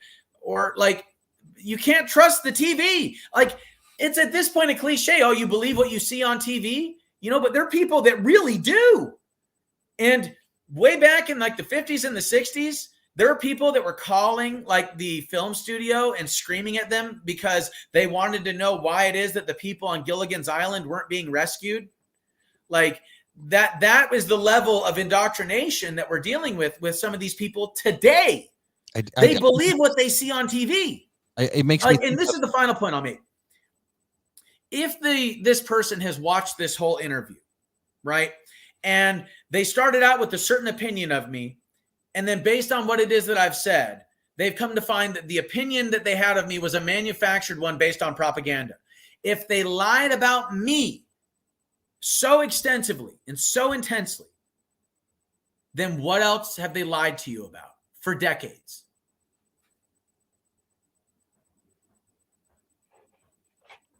Go ahead, Jacob. I love what you brought up about people just believing what they see on the TV. It does span the generations, where I saw the picture of Spielberg in front of that Triceratops from Jurassic Park and people freaking out because they were told that Spielberg killed that animal. And The Exorcist too. They stay dumb, Jake. They do. Well, when you have a population dumbed down with fluoride and pesticides, frequencies and propaganda, no real education, no real, like, think about it. Is there a critical thinking course in modern schools? No. Ooh. Why not? Well, you mentioned a couple of times here, Jake, of like the evils of NLP, but I would argue that NLP in some ways is that missing gap of the trivium. It might be the cure. Where we used to teach, grammar, logic, and rhetoric. Well, now we get grammar and they stop, and they don't give you logic and don't give you rhetoric. And NLP in some ways is that missing piece of like, okay, now here's rhetoric. The unfortunate part is that we only teach it to politicians, salesmen, and I guess MK Ultra operatives. We don't teach it to kids anymore. Well, look, NLP is a tool. It can be used for good or ill. You can neurolinguistically program yourself to be a critical thinker. You can neurolinguistically program yourself out of the matrix, this death matrix that we're surrounded by, out of the full spectrum dominant system. Or you can be neurolinguistically programmed to stay in it. This is part of the reason you guys wanted to talk about. This is part of the reason why I think that psychedelics are illegal, is because what, for example, psilocybin mushrooms do is they dissolve syntax. Syntax is what NLP is all about. It's about arranging the story in your brain in a certain way so that you come to the conclusions the government wants you to come to. Psilocybin mushrooms come in and they just decimate all that. And they dissolve syntax and they force the individual to examine reality from an objective perspective, beyond the use of words, beyond syntax, in a way that is dissolves the ego and forces the individual to address the world as it is for itself. They have to see the world as it is for itself, not as they choose to subjectively perceive it. And if you think about all the billions, if not trillions of dollars, all the time, the energy, the blood, the sweat, the tears that have gone into creating a neuro-linguistically programmed mass formation, hypnosis, psychosis society, a propagandized society, I mean, if all it takes is $50 worth of mushrooms and all that goes away for about 6 to 8 hours, no wonder the government wants that to be illegal. And also think about this. Because people are living in these illusions, right? They're depressed, they're anxious, they're always worried about what's coming up next on the TV because they're eating all this garbage. They feel like crap. They're always depressed. Well, guess what? It just so happens that psilocybin is the most effective thing that they have found pharmacologically that will dissolve anxiety and depression after a single use. A single use. Here's the part where I'm supposed to say, but this is not medical information, and that this podcast, blah, blah, blah, blah, blah. Dude, they did studies on these things in universities. They've done peer-reviewed studies. Like they put like I think it's called an EKG on somebody's brain, and they analyzed the amount of neural connectivity that is going on in the brain when one is under the influence of psilocybin is phenomenal. You know what's funny? Phenomenal. I wanted to type in mushroom antidepressant. I saw the button maps, and I almost just pushed it thinking it was like the multi-disciplinary association for psychedelic studies, right? But no. But yeah, no, everybody's doing this. Actually, I'm seeing some place, like, isn't it legal in Oregon or something now? I think in Oregon you can Well, but here's the thing. Hold on. Look at that headline. Company developing psilocybin microdosing drug in hopes of FDA approval. Now, here's the thing. What they're attempting to do is what they've done with everything else that they find in nature that has beneficial effects. They're finding a compound in nature. Then they're twisting it around and creating something else that is similar molecularly to that compound so that they can sell missing the soul. Yeah. So when it comes to psilocybin, and actually, can you look up brain on psilocybin really quick? Yeah. When it comes to psilocybin, what's happening is anxiety and depression are cyclical neurological processes. Okay. Yeah, go to images real quick. There it is right there. That one right there in the middle, or that one on the left, one or the other. No. I'm sorry. Yeah, that one. Okay. There you go. So what that is that the one on the right is the neural connectivity of the brain when psilocybin is in the system. The one on the left is a sober brain. Okay. So if anxiety and depression are based on repetitive and cyclical neurological patterns repeating themselves over and over and over again, creating more anxiety, creating more depression, then when you ingest psilocybin and you get all of this neural connectivity, it disrupts those cyclical patterns in the brain. And it disrupts them so much so with such intensity that it literally like gives a cognitive shock that lifts the person out of anxiety and depression. It could. Because when the brain settles back down, those cyclical patterns are no longer there.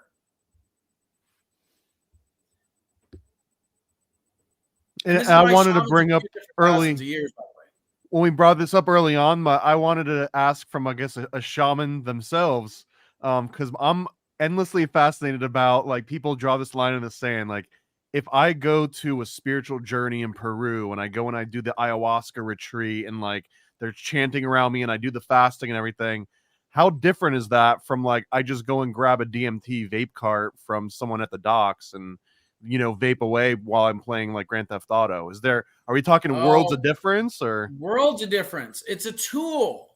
Okay. So you can use a hammer to build a house, or you can use a hammer the way that dude used it on Paul Pelosi. Okay. Either way, it's just a tool. The hammer is not to blame. The person wielding it is the person to blame. Okay. So I've met people that abuse psychedelics, but anything, cheeseburgers, McDonald's, Coca-Cola, coffee, cigarettes, sex, they can all be abused. Okay. It's not the substance, it's the person. Now, when it comes to something like, the difference between a retreat with the shaman in the rainforest versus somebody tripping balls as they're playing Grand Theft Auto in the living room, I would say one is a use and one is a misuse. One is abuse and one is strategic spiritual use.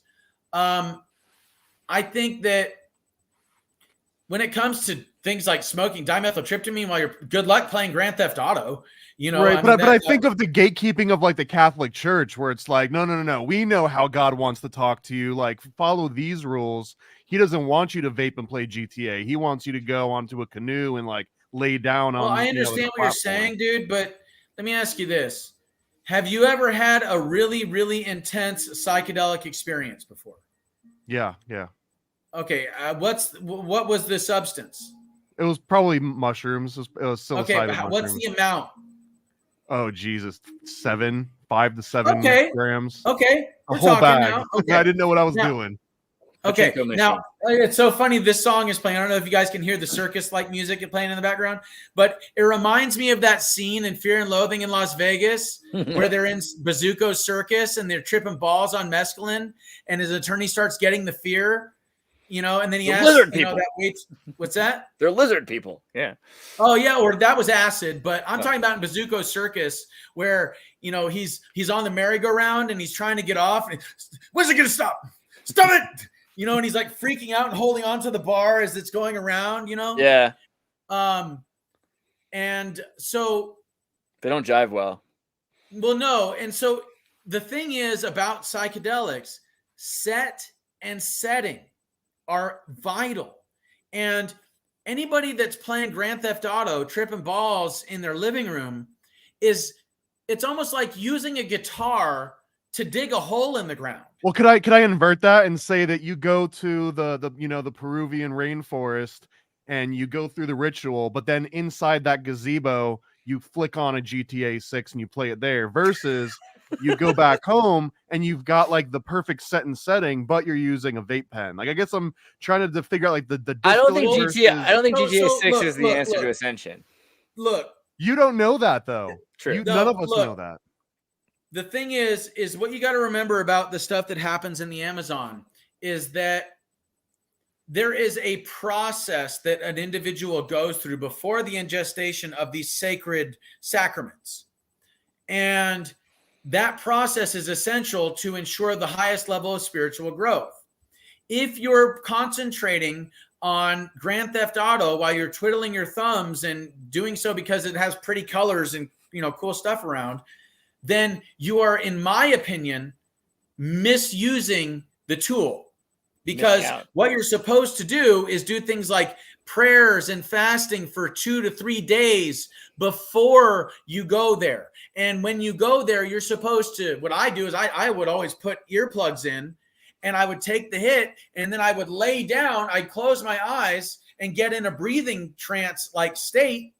And I would go into the ether and converse with the Almighty. I would get a glimpse at the spirit world as it is for itself beyond the perception of my 5 senses. Now, you can do this through things like prolonged amounts of meditation and trance states. That is possible. It's difficult, but it is possible. Endogenous DMT can be produced. I mean, technically, we all produce it every night when we dream.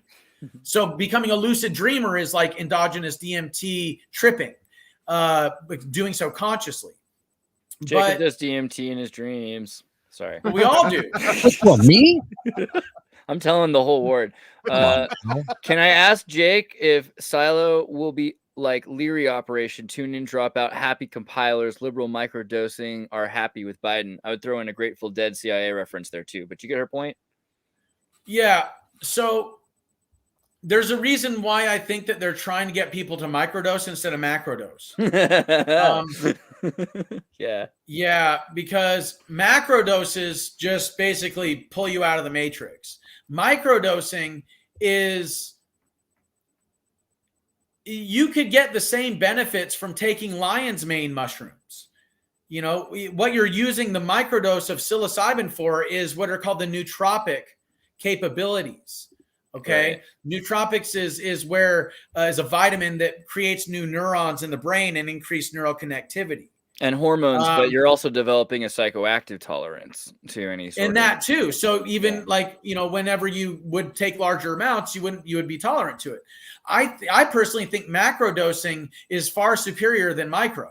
And I think that eating a large dose, you know, once a month beats taking a minor dose 30 times a month any day of the week. You're going to get way more out of it. This is his personal opinion, everybody, just so you know. Well, and I would also say that, you know, it's not for everybody, you know, and there's a lot of people that want to be in the club of, oh, I'm microdosing, but they don't have the balls to eat a handful, you know? And you don't have to. You don't, if it's not for you, it's not for you. Well, yeah, that's what I'm saying. But I like how they used to call macro dosing heroic dosing. And I think heroic doses, Terrence McKenna, man, and Shulgin, I feel like what if our society had a compulsory macro dose policy, like before you graduated high school, like every civilization in history had tribal initiations, rites of passage, And the thing is, I think the reason why our spiritual systems and perspective have gotten so distorted is because we don't have these things in our diets anymore. In fact, the only mind-altering substances we have in our diets are pharmaceutical drugs, alcohol, coffee, sugar, and nicotine, all of which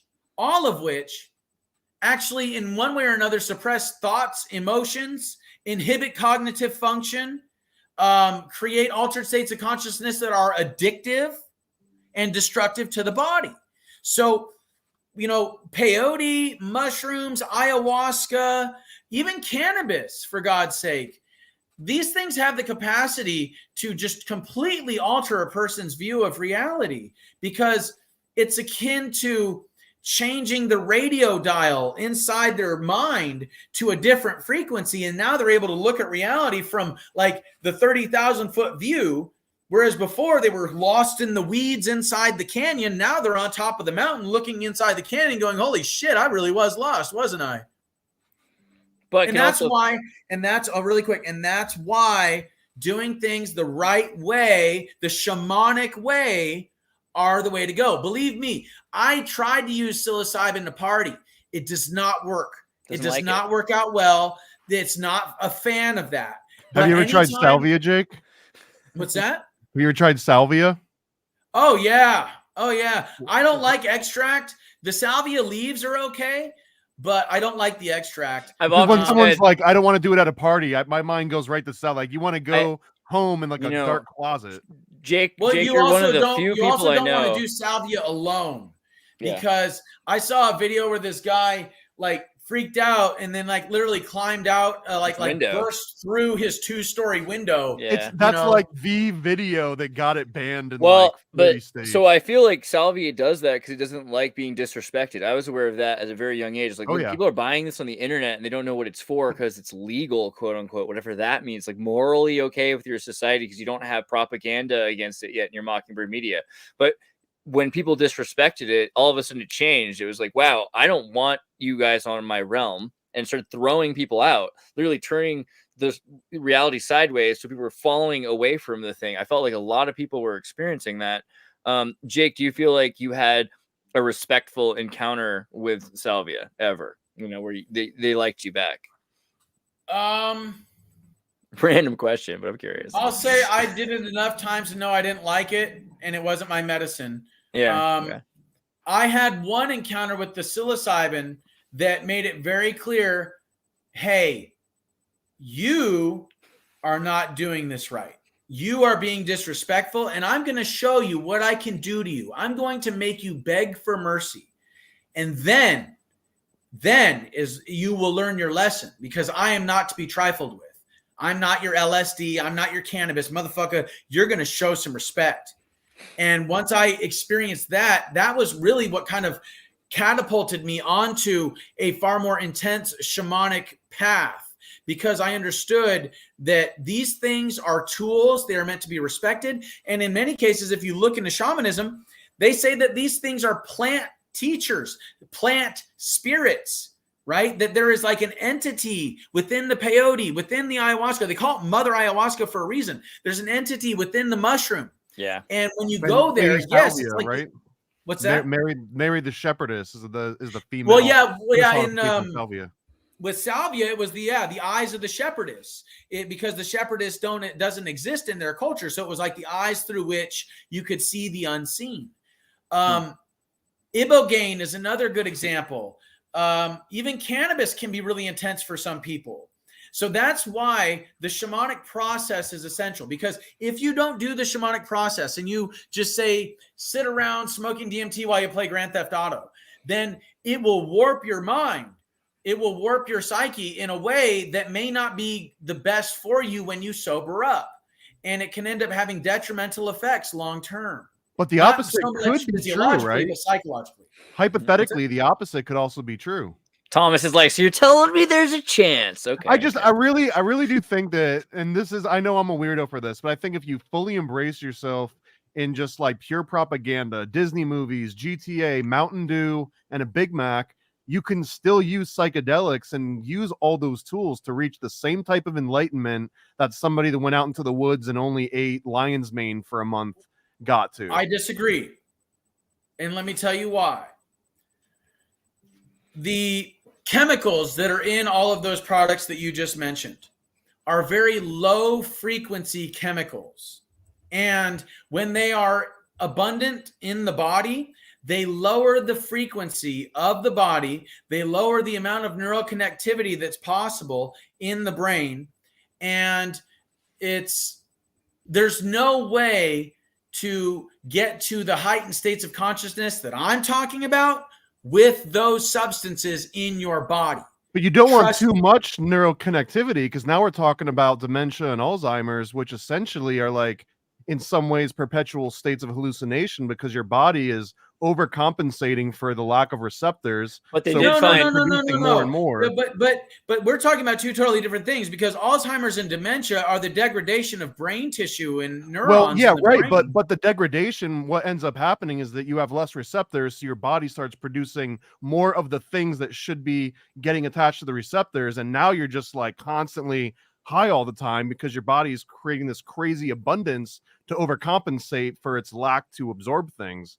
So I guess the ultimate point though is that some people might actually rectify themselves with like an SSRI or take a niacin to counteract like weird things their body might do with folic acid. I appreciate he said this just because it's going to save the show for YouTube, but keep going. So look at it like this. When it comes that dog to can sense evil. Rod, it's okay, bud. He can sense evil. It's all right. When it comes to brain and the brain function, the substances or the foods or whatever that you just talked about are actually largely responsible for things like Alzheimer's and dementia. The long-term consumption of those food products, those edible products, actually is what create in the body the environment that leads to those other things. Well, not Mountain Dew Zero though, and I only do Mountain Dew Zero. Okay, well, dude, does it have aspartame in it? I think zero aspartame. I think that's why they name it that. No, it assumes. I think it assumes there's aspartame, zero sugar. Yeah, because if it's zero, that means zero sugar, and that usually means aspartame. But then what you also have to remember is that Mountain Dew lowers testosterone and increases estrogen production in the body. Also, aspartame actually causes the body to store fat. It also is what is called an excitocide toxin. It literally overstimulates the neurons in the brain, so it like short circuits them and actually destroys portions of the brain. 50% of the rats that were given aspartame developed brain damage and brain tumors. Aspartame was originally created to be rat poison, but the guy that created it failed at making rat poison, but he made an artificial sweetener, and it was actually on the FDA's list of neurotoxins for quite a long time that was not allowed to be in food until, lo and behold, somebody lobbied the government and they changed their mind. Well, and that somebody was Donald Rumsfeld, who would never do us wrong, by the way. Also, Mountain Dew was like an Appalachian drink from like sovereign Americans, right? Like they really tried to conquer the Appalachian group that made Mountain Dew, and now they rebranded it into this like soda pop. But that was what they mixed their moonshine with. Was they called it Mountain Dew, right? So interesting. Yeah, I don't know, not important. Yeah, but I will never. I don't drink alcohol.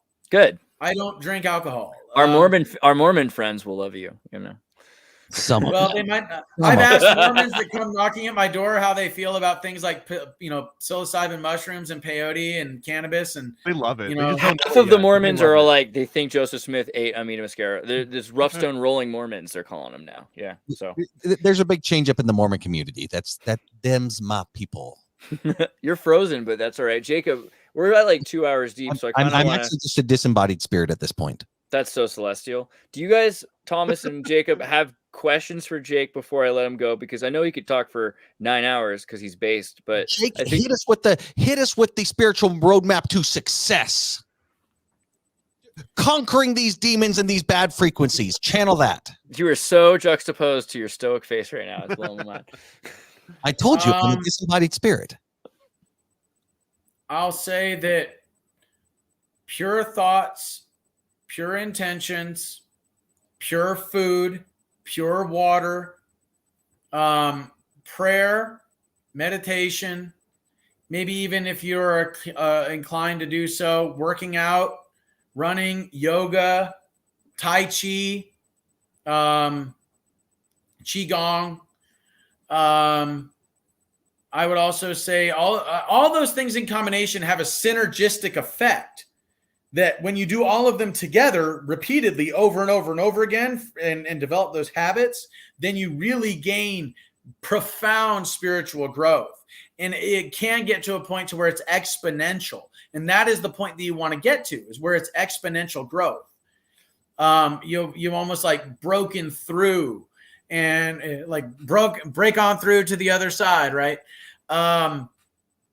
So that being said, I would also say that shamanism isn't for everybody, but if your heart calls you to it, don't be afraid of it.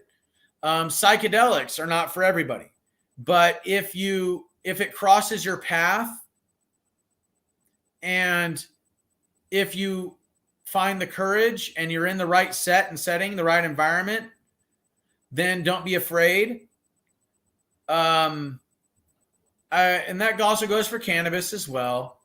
I would say stay away from alcohol, stay away from artificial sweeteners, artificial ingredients, stay away from preservatives, stay away from fluoride, for sure. Stay away from aluminum, lithium, like all of these, lead, chlorine. Like I don't go into chlorine pools anymore. All of those things are essential because what you got to remember, and also stay away from propaganda, learn to critically think for yourself. Try reading a fucking book, that might help, and then even then, I think that the real goal of spiritual growth is to get to a place of development, spiritual development, where you see the world in a way that is beyond the use of words, that's beyond the use of syntax.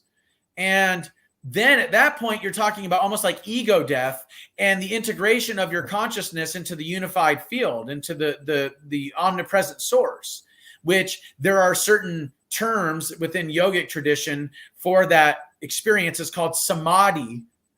Sahaja samadhi apparently is like one of the higher realms of that. Case in point, I would say is this: spiritual ascension, enlightenment is possible. It's just going to take work. And I promise you the benefits far outweigh the work and the cost. That we are currently living in a society that intends to keep people unenlightened and descending into more and more materialistic, atheistic worldviews. Because our spiritual power, our ability, like the law of attraction, the power of manifestation, the secret, that kind of stuff is so freaking real that you can literally move mountains if you have faith the size of a mustard seed. These things and greater you will also do. Have I not said ye are gods?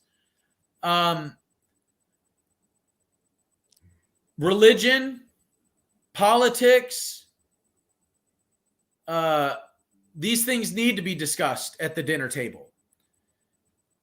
the paradigms that people live within are fake. They're cultural paradigms. They're social constructs. They're bullshit. They're not reality. We need, and what spiritual growth is all about is getting outside of our dogma, getting outside of our cultural paradigm, getting outside of our social constructs, and observing reality as it is. And the only way to do that is to purge yourself of low frequency chemicals, low frequency molecules, put the right nutrients in your body that will elevate your consciousness, and have the right techniques, right practices, meditation, prayer, yoga, tai chi, qigong. How about prayer? When you pray, do you have a way that you pray? Because you seem to receive, advice through prayer. How would you suggest to pray? I would recommend anybody that's really interested in prayer, read Greg Braden's book, The Lost Mode of Prayer. There's an audio of it you can check out where he reads it himself. But in that book, he talks about the ancient Essenes and Jesus and how it is that he was able to manifest miracles through aligning the thoughts, the emotions, and converging them together in the heart to create a specific frequency that is emitted and changes the quantum entangled universe. That right there is probably one of the most profound insights you will get into how it is to pray effectively. It's not so, like Christ said, knock and the door shall be opened, seek and you shall find, ask and it shall be given you. And then there's the other quote in the Bible, for what father gives his son a stone when he asks for a loaf of bread, right? The idea here is that you have to create the feeling inside that your prayer is already heard. God already knows, and you're thankful because you know that reality is already created, and you're just moving toward that reality. So like in The Lost Mode of Prayer, he talks about a medicine man, a Native American medicine man, I think it was in New Mexico, that went out to a sacred site because he offered Greg Braden to go with him for this rain prayer that he was going to do inside the sacred site. And so Greg's like, okay, yeah, cool, sounds good. And so the guy goes out, he does his thing for about 2 to 3 minutes, closes his eyes, sits there, stands there, and then he walks away. He's like, all right, we can go. And Greg's like, well, aren't you going to like do a dance or sing a song or something? And he goes, no, all I did was I prayed rain. And Greg said, well, what do you mean by that? And he said, I created the feeling of what it would be like for the corn stalks to be waist high when like they normally are this time of year. I smelled the rain. I felt the mud in between my toes. I felt the rain passing over and through my body. And I prayed rain. I knew that it was already there, that God heard that prayer. And I was thankful for being able to create that feeling, thankful for being able to create that reality. And I had enough faith that God heard my prayer that there's no need for all that other stuff. Now, what those other things are designed to do, the song or the dance or whatever, is to get the individual in the mental state of praying rain. But if you're an adapted shamanic practitioner or an adapted mystic, whatever you want to call it, then you have the capability of doing that like that.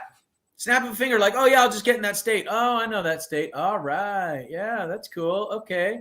Created it. All right. Well, that was cool. All right. I'm walking away. Because I know the prayer is heard. And what's funny is, final point of this, is Greg said that night, New Mexico got more rain than they knew what to do with, more rain than in the last several years. Parting question, I guess, for me. Theoretically, would you ever bang your clone? That's a very Epstein question. What the fuck? No? Would you? I really don't know. It's a perplexing hypothetical because I don't know if it would be incest, homosexual, self-pleasuring. I think you're talking about 9mm bang. Well, and on the other case, would you ever kill your clone? Would you have any moral qualms about killing a clone that was made directly from you if it was coming at you? If you say would you ever, there's always a circumstance. It's like the multiverse. Like, what if your clone's coming at you with a knife? Would you have moral qualms about killing your own clone? I have moral qualms about killing a fly. Yeah. But not a mosquito. No, if I'm driving down the road and I get bugs on my window, So what if your clone is covered in mosquitoes?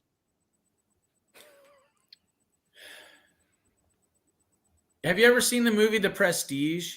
Oh yes, that's a good one. That's the Tesla movie, right? Yeah. What's it? Christopher Nolan. Every movie he does is phenomenal.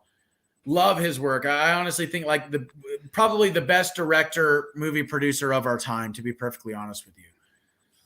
I have yet to see a film of his that is bad. Base Kabbalah work right there. Yeah. Every movie he does. The Covenant. So, it's really the same question deep down. Just throwing it out there. I have moral qualms about killing flies. I don't like the idea of killing anything. I think that if when you practice what's called ahimsa, what Gandhi was practicing, it's a part of yoga and the Veda tradition of do no harm, basically kill nothing. Then you come to realize that the universe is perfect just the way that it is. That's my favorite question of the night. Did Chris Nolan direct January 6th? Okay, I want to ask you about cloning, but hopefully you'll just talk to us again if we haven't offended you. I love you. You're wonderful. No, dude, it's been great. Thank you. I got one more question for you, which is that you're manifesting realities. You're realizing dreams. You're about to realize yourself back into the Capitol, right? You're running for Arizona congressperson. Is that correct? Well, kind of. I'm running for a U.S. Congress seat in Arizona. Okay, I'll take it. So how can we support you, especially because we have friends who live in Arizona? What can they do to help you get elected? And, and what's also your platform and what do you want to do? I mean, because we've been talking about how horrible politics are. What are you going to do that's different? Well, my campaign platform is something that everybody can agree on. You can go to my website. Well, that's Forbidden Truth Academy. If people like what they've heard here as far as the spiritual knowledge and stuff, if you scroll down, you can find the free courses that we have, the podcast, Forbidden Truth Podcast, all my interviews that you want to check out. There's literally at this point dozens of hours worth of interviews. There's the merch. And swag. Look at how good Anderson Cooper could look. You know what I mean? The Mockingbird Media. I love that one. That's like one of my favorite shirts. Who was the worst interview that you've had? Was there anyone that was like objectively like just trying to pin you down? Oh yeah, there's a couple of liberals that were just the worst. My favorite interview you did was with Eric Beasley. I'm glad you brought that up. Eric Beasley. I'm sorry, that Beasley. He did. Is that right? Beasley. It's with a K. Isn't that the Harry Potter dude? He looks like it. No, you mean Weasley? Weasley? Oh, Weasley. Oh, it's Weasley. That's right. Okay. Oh, no, wait. Q-Shaman. I don't know how he titled you. Did he do it right? I just saw this video earlier. I'll find it eventually. It's like cut off by Sky News. What did you say to make him cut you Beasley off? in there? I think didn't you say this guy? Oh, that guy. Yeah. This guy. I think. Okay. Honestly, people should watch this video. Just skip around a bit to where you're talking because those are the best parts. But every once in a while, he'll say something which is just like, "But Orange Man bad," and then you'll be like, "Here's what the zeitgeist of reality is." My favorite part, I think, is where you say, psychological warfare, and you have to explain the nuance. He's like, "But isn't it really just all about this one little thing that happened?" And you're like, No, it's not about that one little thing that happened. It's actually about all these things, and you list them. You go on this amazing. I don't know. It's so good. Please, everybody, watch this one interview, and then just downvote it afterwards because we don't like Luke. Yeah, I was gonna say, is there like a link that we can go where like Jake gets some of the analytics on that, and it doesn't go to Beasley? Yeah, right. Put that clip on Rumble. That's all I can say. I don't know. He didn't give me a copy of it. I have the full recording and not all chopped up the way that he chopped it up. But I honestly don't care how he tries to choose to portray me because most of the people that watch his show anyway, it doesn't matter. I think that it's really lucky because he's not really effective. And if anyone saw you and they heard you, then that would be, all it would take, I think, would be to hear you. In that particular video, it was it was very impressive. I liked it. Thank you. Shaman for Congress. Shaman, FOR, Congress.com. Shamanforcongress.com. That's the new site. Okay. Yeah, that's the one that people can go to. It is my campaign Oh, platform, which is single bill voting law. That's the first thing I'm going to do. Second thing, if you scroll, the cards. I'm just dreaming Term about. limits. I really need a Shaman for Congress bumper sticker. I want it so bad. It's like the coolest. Term bumper limits sticker. for congressmen and staff. Insider trading, or banning insider trading, and getting rid of lobbying. Those are great. This is so good. Look at this, guys. Term limits. Look at this. Yep. I love your site. That's 7-figure fines, expulsion, and prosecution for all Congress members caught insider trading. That's the law I want to pass. So that you can go to my policies and see why. You can also go you can also go to my home district day. You got my interviews. You got my about me. You can also share it on X or Twitter if you wanted to. And then you can also go there and sign the petition. Only if you are living in District 8 are you able to sign the petition. Right. But yeah, the District 8, what the problems are, the border crisis, all the stats, the rising crime, why that's an issue and all the stats, homelessness issue, why that's a problem and all the statistics. We also got inflation, why that's an issue here in District 8 and all the stats on that. And then we also have the truth about the reservations, which, there are no reservations in District 8. But there are a lot of people leaving the reservations and coming to our district and other districts here because the poverty on the reservations is just unbelievable. It's a third world country and a first world nation like America. It's absolutely atrocious. And if you really want to look and see what the globalists and what the federal government dependency system looks like, just look at the res. That's what they want everywhere. Look at DC. That's what they want everywhere. Wow. Yeah. So the signatures, the policies, about the District 8, what the problems are. I mean, there's a multitude of others. But my campaign platform is something that Republican voters, Democrat voters, Libertarian voters, Green Party voters, independent voters, everybody can agree that single bill voting law, an amendment for term limits for congressmen and staff is important, by the way, a criminalization of lobbying and 7-figure fines, expulsion, and prosecution for any Congress member caught insider trading. All 4 of those things. Everybody can agree. Those things need to happen.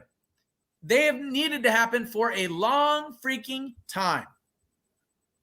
This is super great. I can't wait for my Shaman for Congress bumper sticker. It's going to be good. Impressive use of AI on a lot of those images too. Like I like the consistency and the detail. Like, I know you're such a post 2024 candidate. I'm like, it's like, yeah. I love the juxtaposition too of like anti-artificial sweeteners but pro-artificial intelligence. I get it, and I like it. I'm not pro-artificial intelligence, but the guy that I asked to do the website did it for free. Yeah. And he likes to use that stuff. That counts as pro. If you like getting free stuff and the free stuff came from AI, that's pro AI. You can't be neutral in a moving train. I'm sorry. Okay. Jacob, is there anything you wanted to say also before I introduce Jake off and say thank you? Is there any more questions you had? I just want to say thank you so much, Mr. Jacob. Mr. Jake, one syllable. Yes, I like the IQ Shaman because you are brilliant, but America's Shaman, America's sweetheart, and Shaman for Congress. Thank you so much, Angeli. I appreciate you so much, and I hope that we can do an episode again very soon. I'm open to it. You just let me know, brothers. Sweet. God bless you. God bless you all. God bless, guys. This next story has been suppressed by mainstream media. Let's go to Andreas for more. Everybody, tune in to Recent Tartarians. Recent Tartarians. Recent Tartarians. Hello.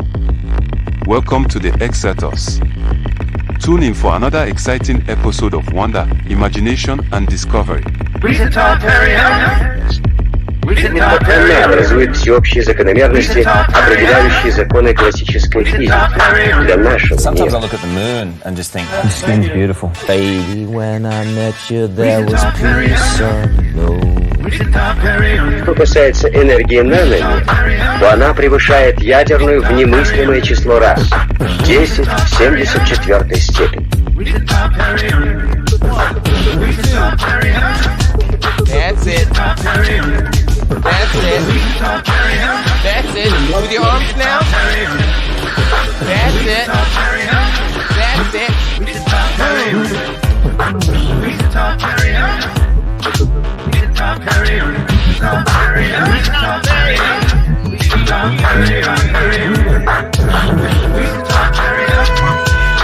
Thank you for watching Exatos. Keep listening. Remember, if you enjoyed the video, please follow and subscribe and share and support. It really helps. Coming up next, Exatos. By the way, that's gone. If you didn't record that, that's gone forever. It's gone.